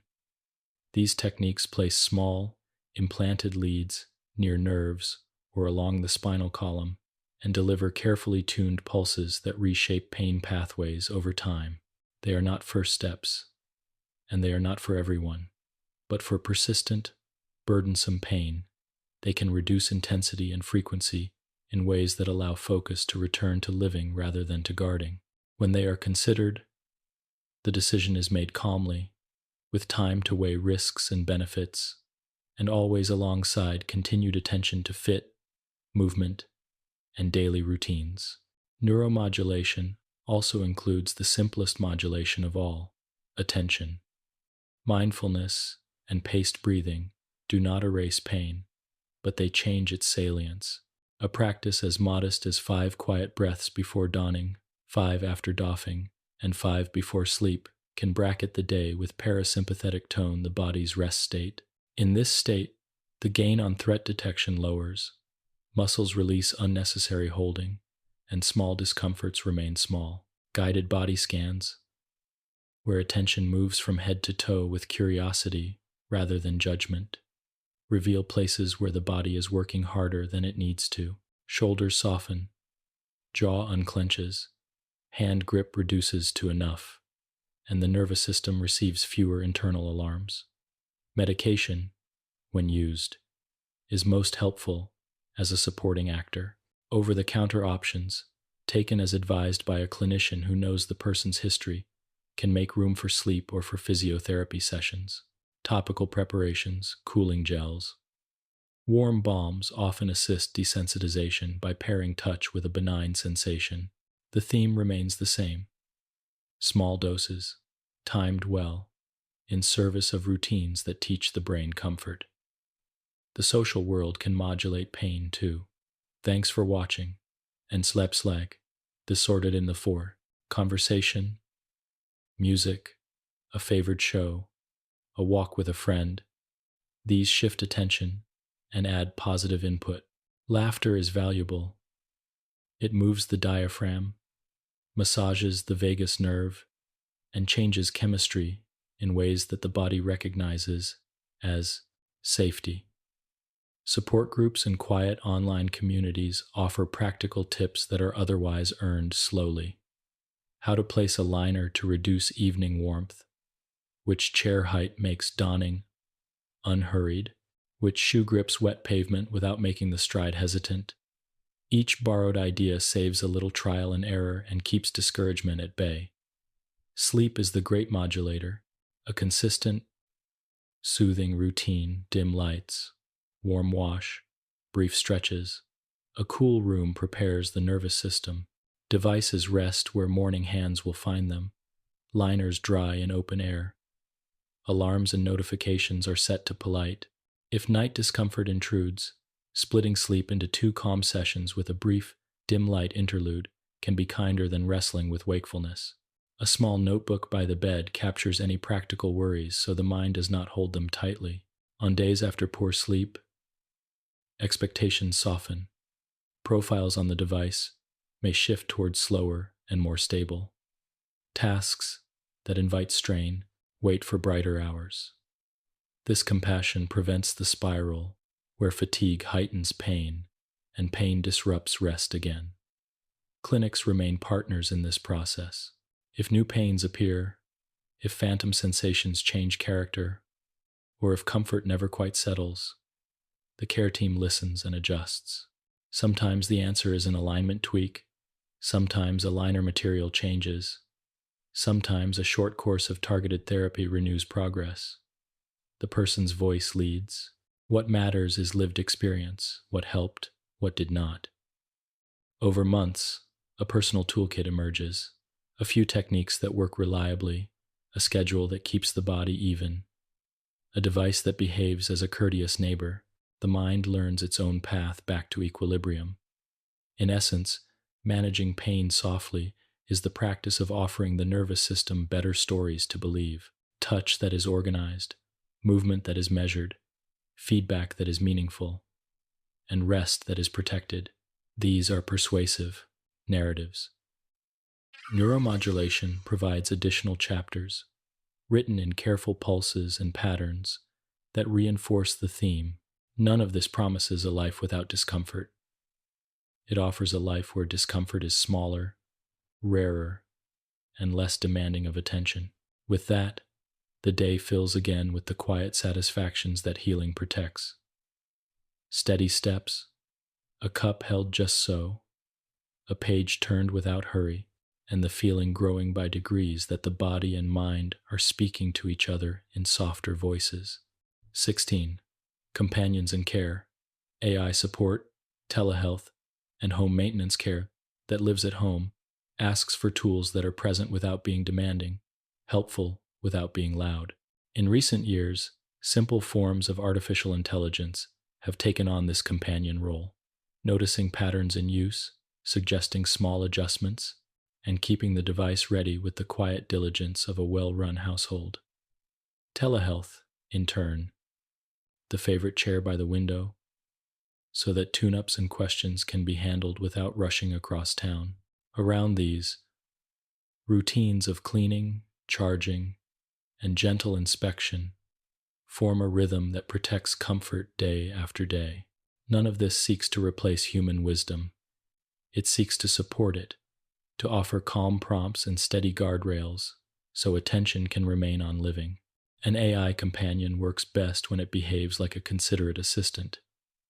It watches for simple regularities, how long morning donning usually takes, how often a liner needs rinsing in warm weather, how battery levels tend to fall across a typical afternoon, and turns them into polite reminders that can be accepted, delayed, or dismissed.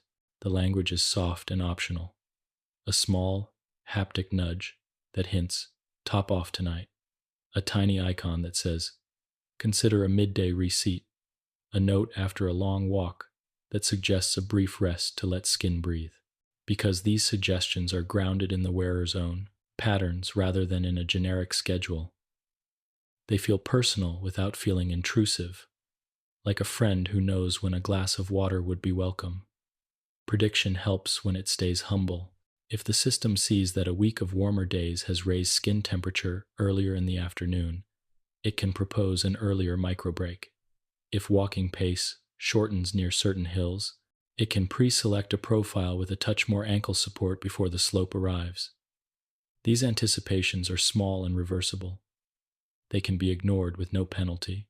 Their purpose is to remove friction rather than to direct behavior, and over time the wearer chooses which ideas are useful and which can be turned off. In this way, the AI learns boundaries as much as habits, and its presence remains reassuring rather than insistent. Telehealth extends the circle of care with the same gentle tone.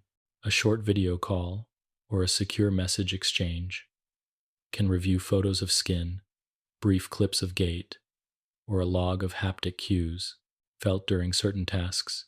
The clinician's eye translates these small details into practical advice. A sock ply to add in the afternoon, a degree of alignment to adjust at the next visit, a suggestion to slow closing speed during kitchen work. If firmware updates or mode tweaks are available, they can be scheduled at times chosen by the wearer, downloaded quietly, and tested with the clinician on the line. Remote sessions favor short goals, one or two changes, and then a return to daily life to see how comfort evolves over a week. The emphasis is on iteration, not overhaul. Privacy is a pillar that lets all of this feel safe. Data is kept to what helps battery, usage windows, simple sensor summaries rather than a constant stream of raw information. When sharing is needed for telehealth, it is explicit and time-bound. The wearer sees what will be sent and why, and can review it like a letter before it goes. Local processing handles most pattern learning at the device or phone, so the household's internet remains quiet. When cloud services are used for backup or for syncing settings between devices, their role is transparent, and opt-out remains available without disabling basic function. Trust grows when the system behaves predictably and asks permission in plain words. At home, maintenance becomes a set of small, satisfying jobs that take minutes, not hours. Each evening, a calm sequence power down, wipe surfaces with a soft cloth, wash liners, dry thoroughly, check fasteners with a practiced hand prepares tomorrow's comfort. Once a week, a slightly deeper check looks at wear on treads, at the ease of rotation in joints, and at any new sounds. Monthly or seasonally, depending on activity, consumables are refreshed and profiles are reviewed. Does summer walking ask for a bit more damping on uneven paths? Does winter clothing change, sleeve glide, and call for gentler closing speeds? The AI can hold this schedule lightly, offering a list when asked, and stepping back when not. Charging can be made as unremarkable as placing a book on a shelf. A dock on a bedside table or a tray by the entryway becomes the place where the device rests. Small alignment magnets ease placement without looking. Charging happens with modest rate limits that protect battery life. And the system avoids last-minute sprints that heat components unnecessarily. If the wearer prefers, charging can stop at a gentle threshold most nights, enough for a day's needs, and only fill to the brim before longer outings.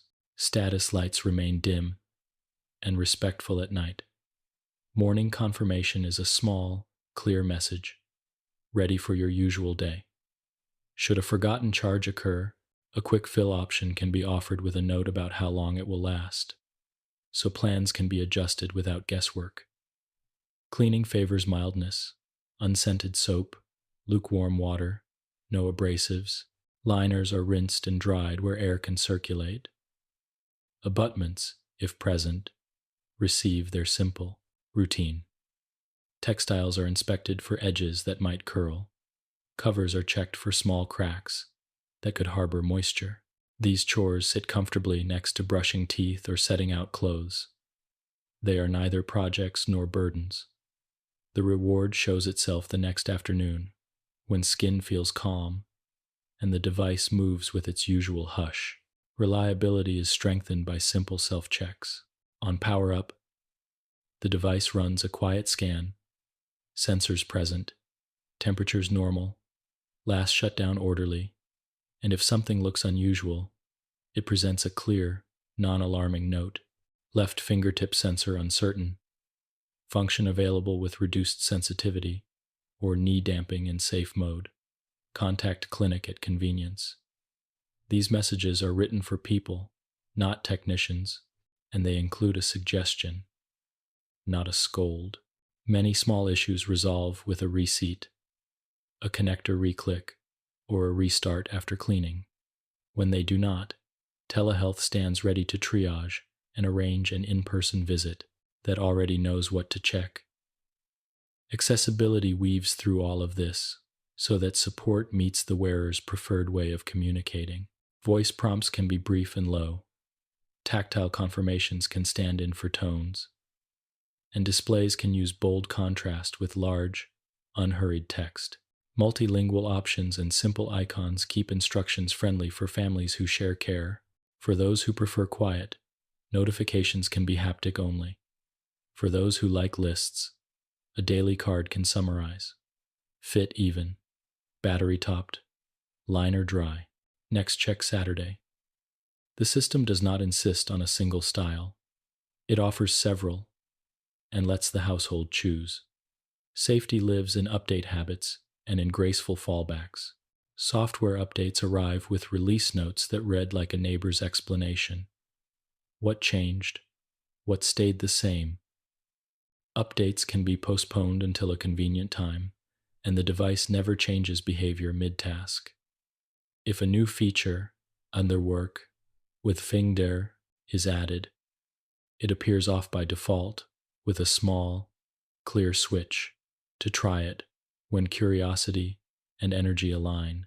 When uncertainty is detected, unexpected accelerations, erratic sensor readings, the controller narrows behavior to conservative settings and asks for a brief reset in a quiet place. In this way, exploration is encouraged, but surprises are contained. Household integration happens in gentle ways. A calendar note can hold the next clinic appointment. A reminder can suggest bringing a spare liner on a hot day. A shopping list can add mild soap when supply runs low. Smart plugs can cut power to chargers after completion to save energy. Travel mode can gather key items into a single pre-trip checklist. Tools, socks, wipes, charger. Family members can receive only the notifications they choose, such as a message that the device is ready for tomorrow or a note that a screw should be checked this weekend. Support remains an offer, not an alert. When life changes, new job, new hobby, a move to a hillier neighborhood, the AI companion and the telehealth team can help the device learn the new rhythm. A week of logs shows how cadence shifted. A short call adjusts profiles. A follow-up nudge asks, 3 days later, if the changes felt kinder. If the answer is no, settings roll back with a tap, reminding everyone that comfort is the measure. This adaptability prevents the feeling that one must adapt endlessly to technology. Instead, technology adapts to the person, then adapts again when seasons of life turn. Sustainability enters as a quiet ethic. Predictive maintenance reduces waste by replacing only what is wearing rather than entire assemblies. Parts that are modular and standardized make repairs quicker and cheaper, keeping devices in service for years. Packaging for supplies stays light. Take-back programs reclaim materials when components retire. Even small choices, charging at moderate levels, cleaning with gentle products, using durable textiles, add up to a footprint that respects both the home and the wider world. In the end, companions in care succeed when they remain companions present, attentive, and content to be ordinary. AI offers a nudge, not a push. Telehealth offers a conversation, not a diagnosis from afar. Home maintenance offers a ritual, not a chore. Together, they make the device feel like part of the house's quiet order, something that is simply ready each morning, considerate through the day, and tended each evening with the same kind hands it helps. With that steadiness, healing keeps its preferred pace unhurried, reliable, and full of the ordinary pleasures that make a life feel truly lived. 17. Access and ethics, equity, repairability, and quiet stewardship.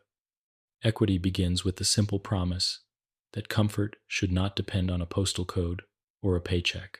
A mechanical limb is most helpful when it is available, fit to purpose, and easy to keep in good condition.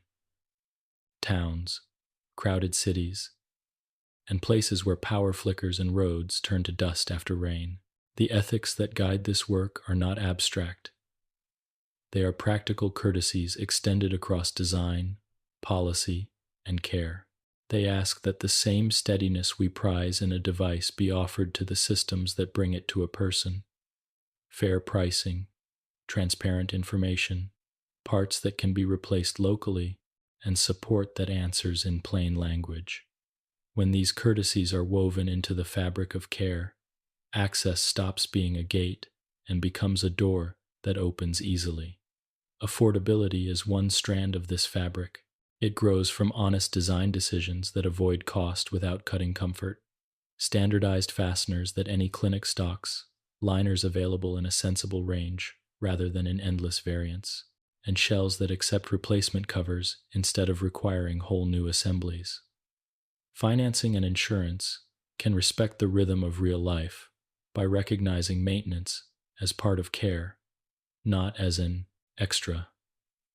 Small stipends for consumables, coverage for periodic refits, and loaner programs during repairs keep days smooth. In many regions, tiered choices help. A robust, passive hand or foot that is dependable and light, a mid-range option with a few powered functions, and, where appropriate, a fully featured device. The point is not to sort people by worth, but to match resources to needs while preserving dignity and comfort at every level. Repairability is a quiet ethic that protects both equity and trust.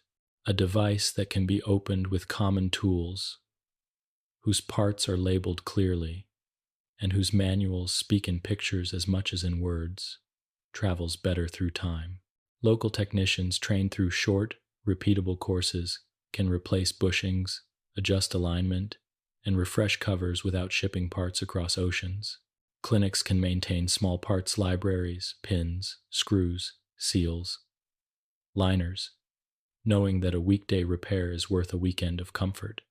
When proprietary elements are necessary, they can coexist with open interfaces so wearers are never stranded. Right to repair, in this context, is not a slogan. It is the gentle promise that a person's day will not be held hostage by a missing tool bit or an undisclosed setting. Supply chains reveal their ethics when the unexpected happens. A flood, a strike, a new regulation. Devices that rely on rare materials from a single source are fragile. Those that accept equivalent parts from several makers are resilient. Packaging that protects components without bulk lowers transport cost and waste. Documentation that lists compatible alternatives. Even small choices help. Screws in metric sizes found worldwide, chargers that accept wide voltage ranges, and firmware files that can be installed offline in places where connectivity is scarce. Data stewardship is another plain responsibility. Modern limbs and their companions often record small facts, hours of use, battery cycles, simple sensor summaries that help clinicians adjust comfort. Ethical use begins with consent that is informed and revisited, not buried. People should see what is collected, why, and for how long. Sharing must be opt-in, time-limited, and easy to revoke. Summaries should be human-readable. A graph that shows "you walked a little more this week" is kinder than a table of raw numbers. When data contributes to research, it should be aggregated and de-identified with care, and the benefits of that research should find their way back into clinics that serve the people who made it possible. Privacy is not an obstacle to good care. It is the condition that makes trust possible. AI assistance brings its own obligations.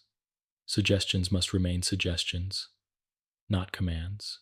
Models should be trained on diverse patterns of movement so that recommendations do not fit some bodies while neglecting others.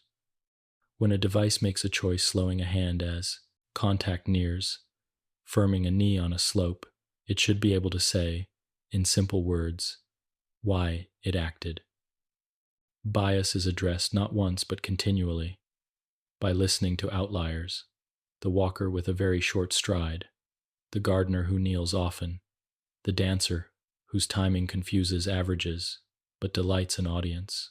An ethical system learns from difference and folds it into its sense of normal.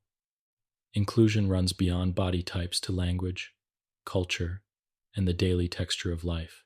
Manuals that include illustrations help when reading is tiring or when the household speaks several languages.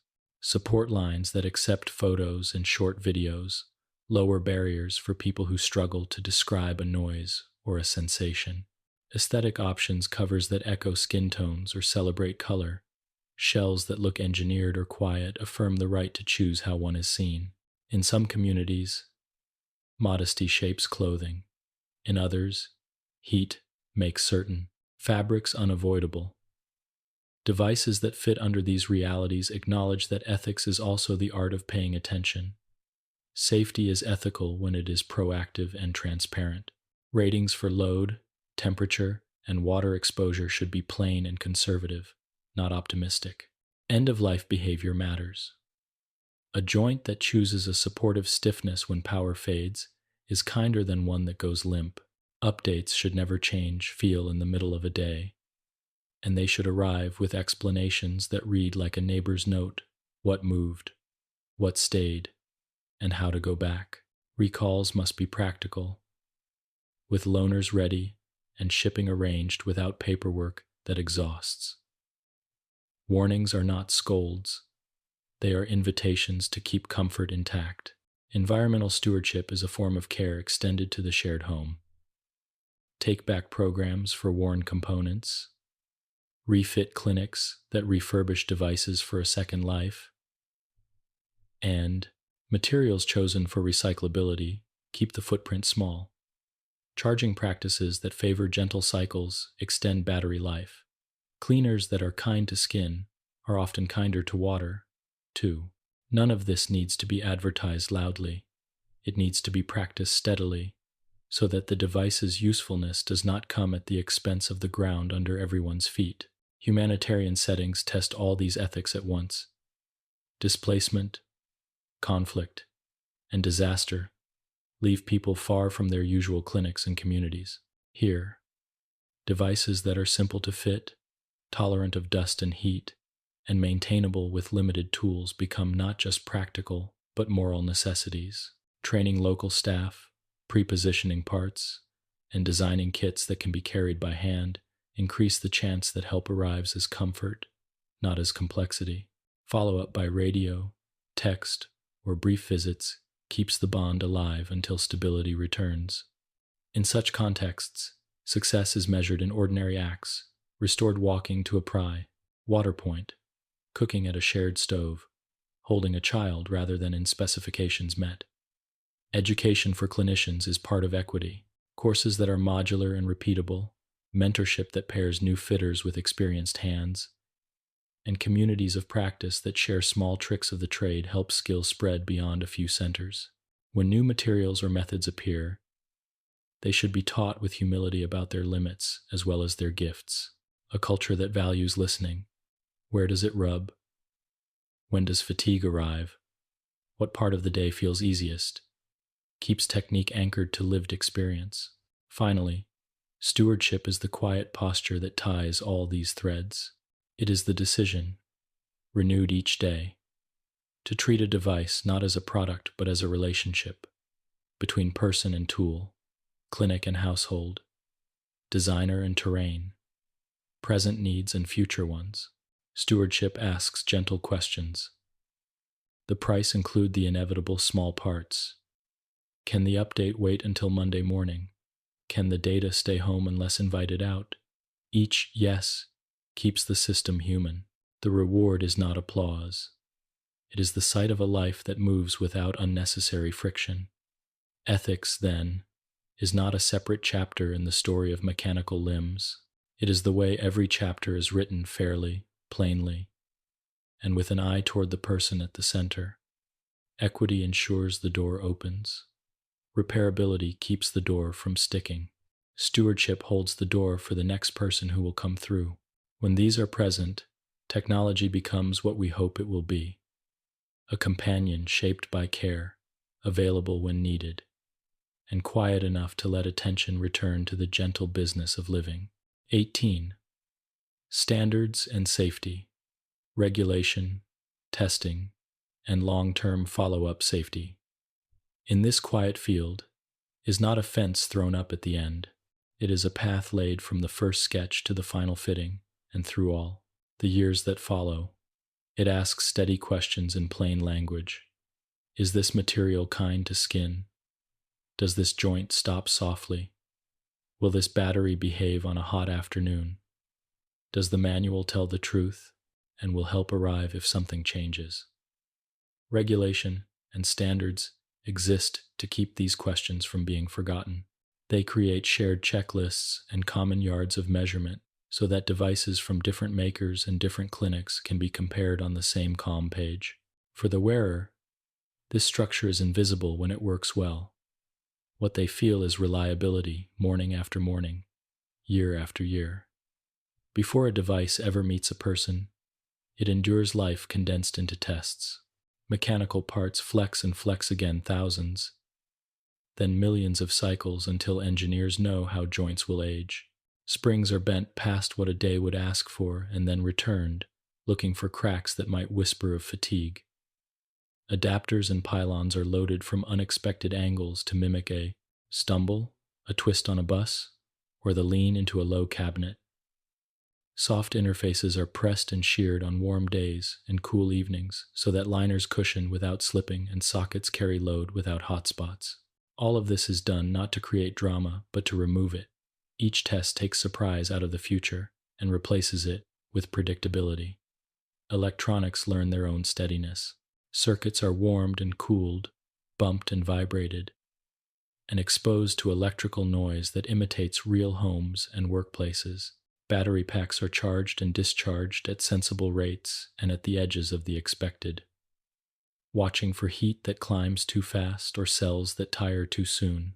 Charging docks are asked to behave politely with wall power that sags or spikes. Cables are flexed through the arcs of daily movement until their conductors prove they will not fail at the first season change. Radio features, if they exist, are checked for coexistence with the bustle of other devices, so that a kitchen full of appliances or a bus full of phones does not disturb control. Biocompatibility sits beside these technical concerns like a gentle sentinel. Materials that touch skin are chosen and tested to avoid irritation and sensitization. Textiles are washed and worn and washed again to see if they keep their temper. Adhesives that hold small haptic pads or electrode cups are screened not only for grip but for the way they let skin breathe. If a device uses an implanted component, such as a bone anchor, that path follows deeper standards. Sterilization that can be trusted, surfaces that welcome bone, metals that sit quietly in the body for decades without corrosion or release. The aim is simple. The body should react with indifference or with comfort, never with protest. Software is treated as a component that must be as dependable as a screw thread. The lines of code that set speeds, modulate damping, and interpret myoelectric signals are reviewed and challenged. Simulated inputs are fed in as if they came from sensors on a rainy day, a hurried afternoon, or a quiet morning, and the algorithms are expected to respond with the same calm logic each time. If the code changes, a record is kept what changed, why, who checked, and how the new behavior was proven before it reached a home. Safety features are tested under failure on purpose. A sensor is unplugged in software. A battery is declared suddenly empty, a data packet is delayed, and the device must fall back to supportive, conservative behavior that protects tissue and dignity. Human factors are the gentle heart of testing because devices live with people, not in laboratories. Trials invite users to don and doff without coaching, to adjust straps with only the manual at hand, to move through small tasks at a kitchen counter, at a desk, and on a short walk. Observers watch for hesitation at a step, for a sleeve that catches, for a label that assumes jargon. Instructions are rewritten until they read the way a neighbor would explain them, short, specific, and free of unnecessary alarms. Warning tones are softened into informative cues. Colors are chosen for contrast that older eyes appreciate. Icons are checked across languages and cultures so that the meaning is shared. Regulation, whether by national bodies or through international standards, gathers these threads into a fabric of assurance. Some pathways focus on demonstrating safety and performance through laboratory evidence and usability studies. Others ask for clinical data that shows how the device behaves in real lives over meaningful time. Documentation is built like a careful logbook. Risk analyses that imagine what might go wrong and how likely that is. Mitigations that say what has been done to make risks smaller.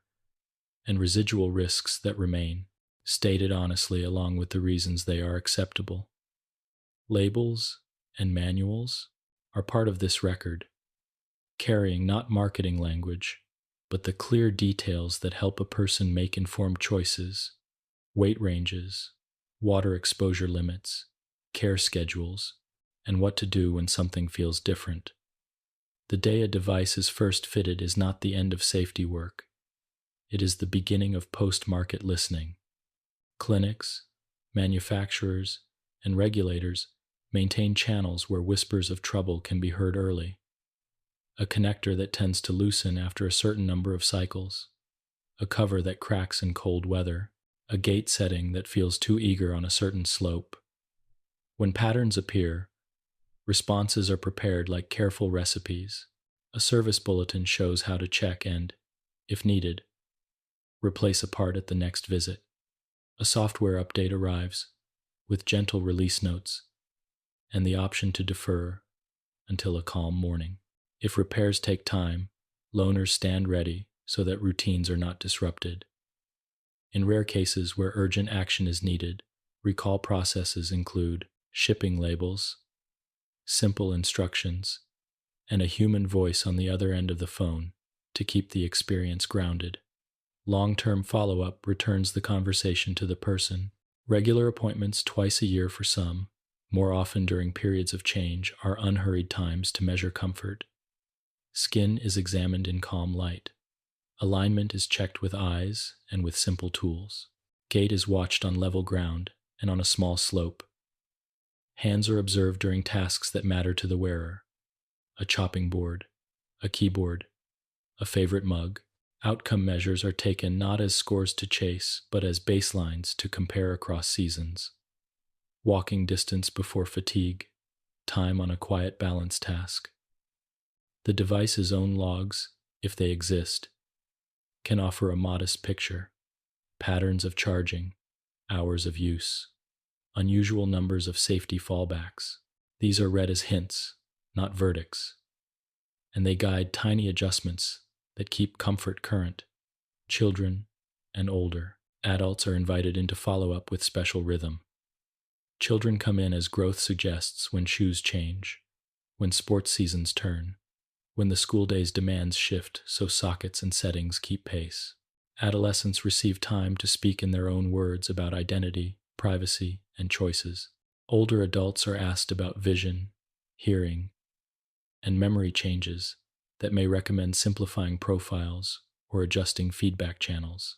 Caregivers are welcomed as partners, and their observations, stairs at home, new rugs, a different kettle, are folded into advice that keeps environments as safe as devices. Training and retraining are safety practices too. A brief refresh on donning after a new liner, a short session on balance after a winter of indoor floors, a reminder about turning speed down for kitchen tasks. All of these reduce little risks that accumulate quietly. Manuals are kept in a place that is easy to reach, and quick start cards live in travel bags. Videos recorded. At the clinic, how the strap should lie, how the sound should be. Families learn the signs that invite a pause: redness that lingers, sounds that change, posture that looks a touch guarded. The message is always the same: small adjustments made early keep days smooth. End-of-life planning for components is part of safety's arc. Feet, hands, liners, and batteries have honest lifespans. Replacements are scheduled before failure. Inspections look for wear that the eye can miss. Parts are recycled or returned through take-back programs so materials find second lives. Records travel with the person when they move, and the next clinic receives the lineage of choices and changes that brought the device to its present state. Continuity is a safety feature of its own. It prevents the need to rediscover what was learned patiently years before. Underneath all of this sits culture, the quiet agreement that safety and standards are everyone's job. Designers expect their work to be read by people far from the lab. Clinicians expect their notes to matter to engineers. Wearers expect their lived experience to change future designs. When this culture is healthy, no one is embarrassed to report a small concern, and no one is punished for choosing a conservative setting. Decisions are explained, trade-offs are acknowledged, The path remains level because many feet check it each day. In the end, regulation and testing are simply expressions of care written into procedures. Long-term follow-up is care written into calendars. Together they create a dependable background against which life can be lived in the foreground, pouring tea, walking to the garden, turning a page without wondering whether the device will keep its quiet promises.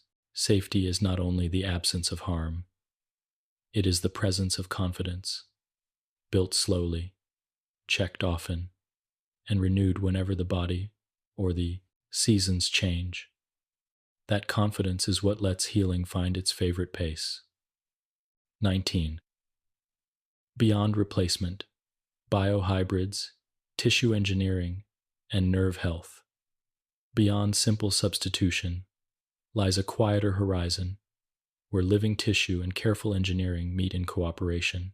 Instead of asking devices to imitate biology from the outside, biohybrids invite a gentler partnership at the boundary. Soft scaffolds that welcome cells, electrodes that listen without irritation, and interfaces that respect circulation and sensation. Tissue engineering adds its patience to this work, coaxing muscle fibers to align, encouraging blood vessels to thread through new neighborhoods, and giving nerves places to arrive, grow, and speak. The intention is not to make the body different. It is to let healing follow paths the body already knows. With technology playing the role of a courteous guide, a biohybrid begins with a simple courtesy. Provide a home that living cells recognize. Scaffolds shaped from biocompatible polymers or gels present textures and tiny patterns that remind cells of the extracellular matrix. A landscape of supportive threads and spaces where they can attach, stretch, and signal. When those patterns are aligned, muscle cells tend to align as well, forming bundles that shorten in concert when stimulated. When the scaffold includes channels sized for capillaries, blood finds its way sooner. A mechanical limb that meets this living edge does so gently. Its surfaces are rounded and microtextured. Its movement is smooth, and its sensors are placed where they can read without compressing. The way a stethoscope listens without pressing too hard. Electrodes that converse with tissue are chosen as much for their temperament as for their conductivity. Surfaces that are porous or softly structured increase the area where ions and electrons meet, allowing signals to pass at lower currents. Coatings that welcome proteins and discourage harsh reactions help the interface remain quiet over years instead of weeks. In some approaches, flexible leads follow the limb's natural motion so that each step or reach does not tug at the meeting point. The result is not a louder signal.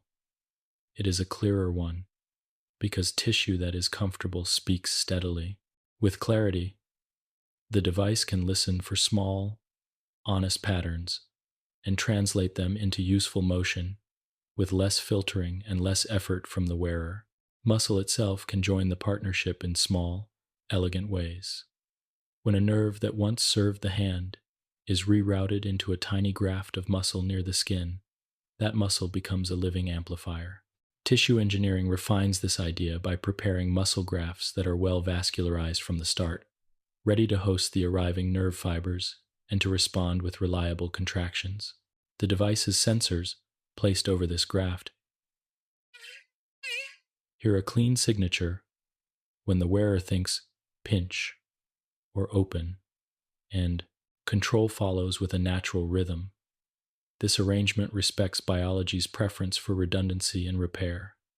Muscles adapt, vessels adapt, and the system gains strength not from force but from familiarity. Sensory pathways can be welcomed back too. Patches of skin can be dedicated to mapped sensations, thumb, tip here, index there, by guiding sensory nerves toward those areas and letting the brain reorganize its maps over time. Tissue-engineered skins and soft pads can host small tactors that nudge sensation with gentle precision. And because these pads are designed for breathability and kindness, they can remain in place without chafing. The cues they provide, brief vibration for contact, a soft pressure for load, become part of a loop that feels less like substitution and more like return. The mind does not need perfect fidelity. It needs reliable, organized hints that reduce doubt during action. When those hints arrive at the right place, the world feels closer again. Bone, soft tissue, and device can share a boundary that honors each one's needs. Osseo-integrated anchors give the skeleton a direct path for load. Around the abutment, tissue engineering can help create a calm seal where skin meets the outside world. Cells grow along a gentle slope of material properties, from soft to firm, so that no single boundary carries too much stress. Microtextures invite tissue to attach evenly, rather than in a few tight points. Small channels encourage healthy fluid exchange, without opening doors to irritation. With this careful architecture, the daily routine washing, drying, seating the connector remains simple, and the body's response remains quiet. Nerve health sits at the center of this horizon. Nerves like to glide in their sheaths as joints bend and muscles lengthen. They like blood flow, oxygen, and the reliable company of Schwann cells that maintain insulation and offer growth cues when repair is needed. Gentle movement supports all of this. Range of motion exercises that respect comfort, walks that keep circulation easy, and breath that deepens without strain create a chemistry the nervous system recognizes as hospitable. When nerves do need to regrow after surgery or injury, tissue-engineered guides shaped like tiny tubes or lattices can bridge gaps and present a path of least resistance, lined with signals that say, "This way." Growth is slow. The scaffolds are designed for slowness, dissolving only after the job is done, leaving behind living tissue in their place. Inflammation, when it arrives, is best treated as a signal to listen rather than as an enemy to fight. Skin that reddens and stays warm asks for lighter contact. A muscle that aches after a new task asks for a simpler dose next time. Biohybrid systems can help by monitoring gently temperature trends that stay within privacy, impedance changes that hint at swelling, and by translating those hints into small, timely suggestions. A reseat, a pause, a switch to a softer profile for the afternoon. This is not remote surveillance. It is local awareness, the way fingers learn to avoid a tender spot without needing a plan.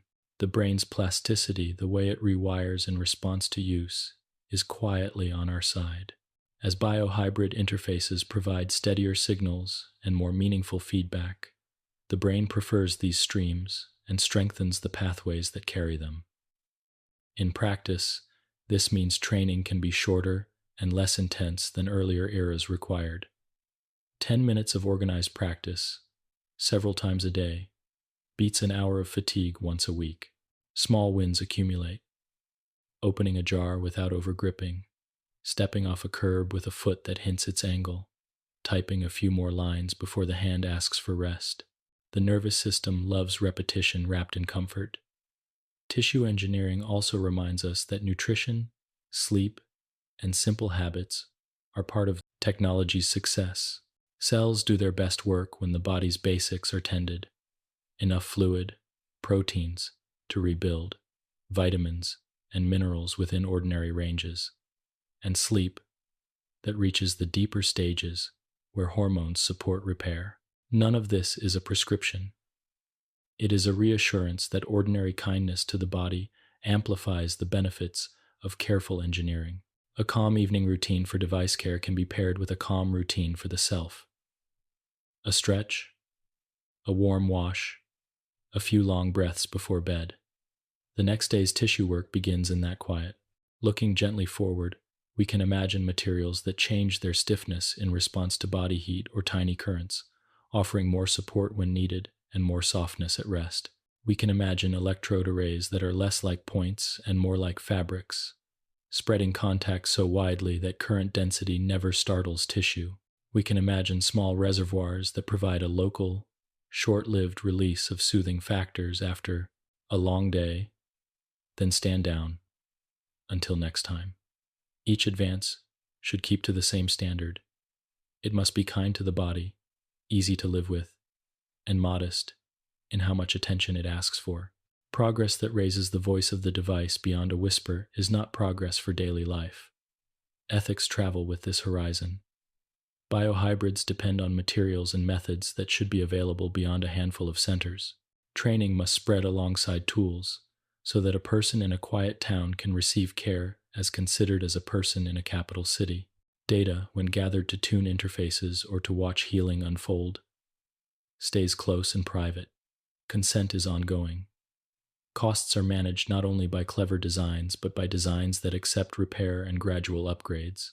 The purpose, always, is to give the person choices that are meaningful and sustainable, to keep a familiar arrangement that works, or to step carefully with support toward a new interface that promises a quieter day. Replacement is less a leap than a continuation. It is the same philosophy carried deeper. Listen to the body, offer it places to grow, and translate intention into action with as little friction as possible. Biohybrids, tissue engineering, and nerve care are tools for this listening. They make the boundary between person and device softer, more conversational. With them, a grasp can feel informed rather than guessed, a step can feel confirmed rather than checked, and the limb mechanical in parts. Living in parts can become simply a companion that knows how to share the day. In that companionship, healing keeps its favorite qualities: unhurried, steady, and full of ordinary moments that feel like home. 20. A peaceful horizon, designing for longevity, comfort, and choice. A peaceful horizon in biomedicine is not a line we rush toward. It is a space we cultivate quietly, patiently, so that tomorrow's devices feel even more like companions and even less like equipment. Longevity, comfort, and choice are the three steady pillars that shape this space. They are not competing goals. Each one strengthens the others. A limb that lasts asks less of the wallet and of the mind. A limb that is comfortable invites daily movement, which in turn preserves strength and extends the life of parts. A limb rich in choices adapts to changing bodies and changing days, keeping the device useful instead of merely present. When design listens for these connections, the future arrives as an ease rather than an argument. Longevity begins with kindness to materials and to the people who will care for them. Durable parts are not simply thicker or harder.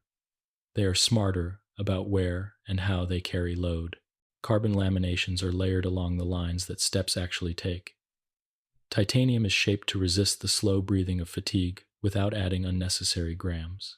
Textiles are woven to keep their gentle stretch after many washes, and liners are blended for resilience that prefers returning to shape over growing tired.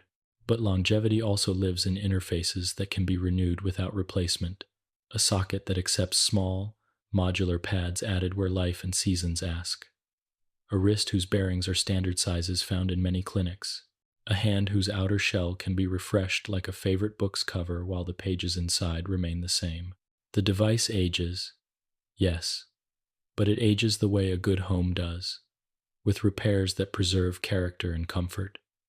Comfort, in turn, is what keeps people moving, and movement is what keeps bodies strong, circulation cheerful, and tissue ready to meet each day's tasks. The future of comfort is not a single breakthrough. It is 1,000 small refinements made visible by listening. Pressure maps that suggest a millimeter of relief where skin reddens after an hour. Haptics that scale with time of day, choosing quieter cues when evening asks for calm. Temperature-aware liners that change how they wick as rooms and weather change, letting skin breathe in summer and stay warm in winter without feeling sealed. Motors that prefer ramps, so every start and stop feels like a slow door closing, never a latch catching. These details do not call themselves features. They call themselves normal. And when normal is kind, wearing a device becomes as unremarkable as putting on shoes, with the same expectable comfort that asks for no extra courage. Choice is the gentle engine of dignity. It lets a person set the pace of change. Some will keep a trusted passive hand because its simplicity supports a particular craft. Others will choose a myoelectric wrist because it makes kitchen work calmer. One day, a microprocessor knee will be the companion for walking downtown. Another day, a purely mechanical unit will be preferred for gardening, where soil and water invite sturdiness and easy cleaning. The design horizon expands when systems make these shifts easy. Couplers and profiles that travel from one component to the next keep the focus on life rather than on tools. Choice also includes aesthetics, neutral coverings, engineered textures, colors that whisper or sing. The right to decide how one is seen belongs with the person who wears the limb. When design respects this, identity rests. Looking forward, maintenance will feel less like a chore and more like a ritual that protects peace. Devices will run brief, local self-checks at wake and rest, quiet scans that confirm sensors are clear, temperatures are even, and last night's charge settled as expected. If something needs attention, the message will be plain and compassionate. A small icon, a soft vibration, a note that can wait until after breakfast. Telehealth will keep its warm human voice. A short call, a shared photo of skin, a 30-second clip of gait, and a clinician's gentle adjustment will often be enough. Updates will arrive as invitations, never intrusions. New options will appear off by default, with a simple way to try them when energy is good and time is wide. In this cadence, stewardship feels natural. The household becomes the place where technology rests well and wakes ready. Longevity also means staying graceful when life changes. Bodies gain and lose weight. Strength waxes and wanes. Hobbies come and go. Jobs shift. Seasons bring heat, then cold, then rain. The horizon favors designs that accept this motion, adjustable sockets that can be eased here and tightened there without losing suspension. Feet that include a modest range of stiffness settings so a hillier neighborhood or a new walking partner can be welcomed. Hands whose default speeds can be nudged slower for a winter of thick sleeves and faster for a summer of sleeves that glide. Algorithms that learn softly, remembering that late afternoon steps are a touch shorter, that Sunday mornings often mean a gentler pace, and then forget just as softly when routines change again. Adaptation is not a signature feature. It is a polite habit. Choice extends to data. 2. People should decide what is kept, what is shared, and for how long. Many will choose to keep only a handful of helpful summaries, hours worn, charge cycles, and a weekly note about comfort. Others may choose to share a little more with a clinic for a short period during a fitting or a new activity. The horizon treats all choices as valid. Privacy is the default. Sharing is a door that opens only when asked. And when sharing ends, it really ends. This restraint preserves trust, and trust is the soil where improvements grow, because people speak up when systems feel respectful. Comfort will benefit from quieter materials and from shapes that welcome the hand and the foot, the way the body likes to be welcomed, with broad support, rounded edges, and small freedoms at the end of motion. We may see finger pads that change their texture just enough to grip without pressing harder, ankles that sense, slopes early and settle into a supportive angle before the step asks for it. None of this needs to announce itself. The proof will be in the way evenings feel less heat, less noise, less fatigue, even as days remain full. Longevity, comfort, and choice also draw on community. Clinics that share small discoveries, how a certain sock ply quieted a hot spot, how a slight change in knee alignment eased a stare, help designs evolve where lives are lived. Manufacturers that publish clear maintenance guides and lend common tools to clinics lower barriers everywhere. Training that travels to small towns, to crowded neighborhoods, to quiet islands keeps care close. The horizon looks like a web, not a tower. Knowledge moving in many directions, owned by no one and used by everyone. Sustainability, woven gently into every decision, will make longevity honest. A part that truly lasts does the most for the planet and for budgets. When replacement is needed, The old part returns to a loop where materials are recovered, remade, and returned to service. Packaging shrinks, chargers sip, cleaners are kind to water and skin, and when devices are refurbished for a second life, they travel with records that let the next wearer inherit comfort without starting over. This is stewardship at a systems level, the same care we practice at home, extended outward to the world we share. The peaceful horizon also softens the way we measure success. We will continue to value distance walked and tasks completed, but we will pay equal attention to how days feel. Did the device ask for attention often, or did it quietly keep its promises? Did shoulders lower? Did sleep come easily? Did the walk to the garden end with noticing light instead of counting steps? These are not soft metrics. They are the reasons technology exists. When designs keep them central, record improve as a side effect of lives lived more comfortably. Most of all, the horizon invites patience. New materials will arrive, clever algorithms will appear, interfaces will grow more conversational. We will try them gently, with people at the center, and keep what fits into ordinary days without effort. The wisest advances will be the ones that disappear into routine, leaving only a felt sense that life is simpler, a battery that lasts to evening with hours to spare, a hand that never surprises a plate or a sleeve, an ankle that turns a curb into a familiar pause rather than a calculation, a socket that feels like a place the body prefers. In essence, designing for longevity, comfort, and choice is designing for the way people truly live, imperfectly, with mornings that start a little differently and evenings that end in the soft relief of familiar rooms.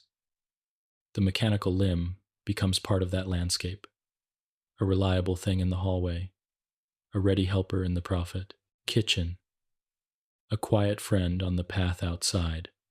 The future will not be louder. It will be kinder. It will not ask more attention. It will ask less, and in that ease, healing continues not as a single event, but as a daily practice, steady, unhurried, and spacious enough to include all the small pleasures that make a life feel whole.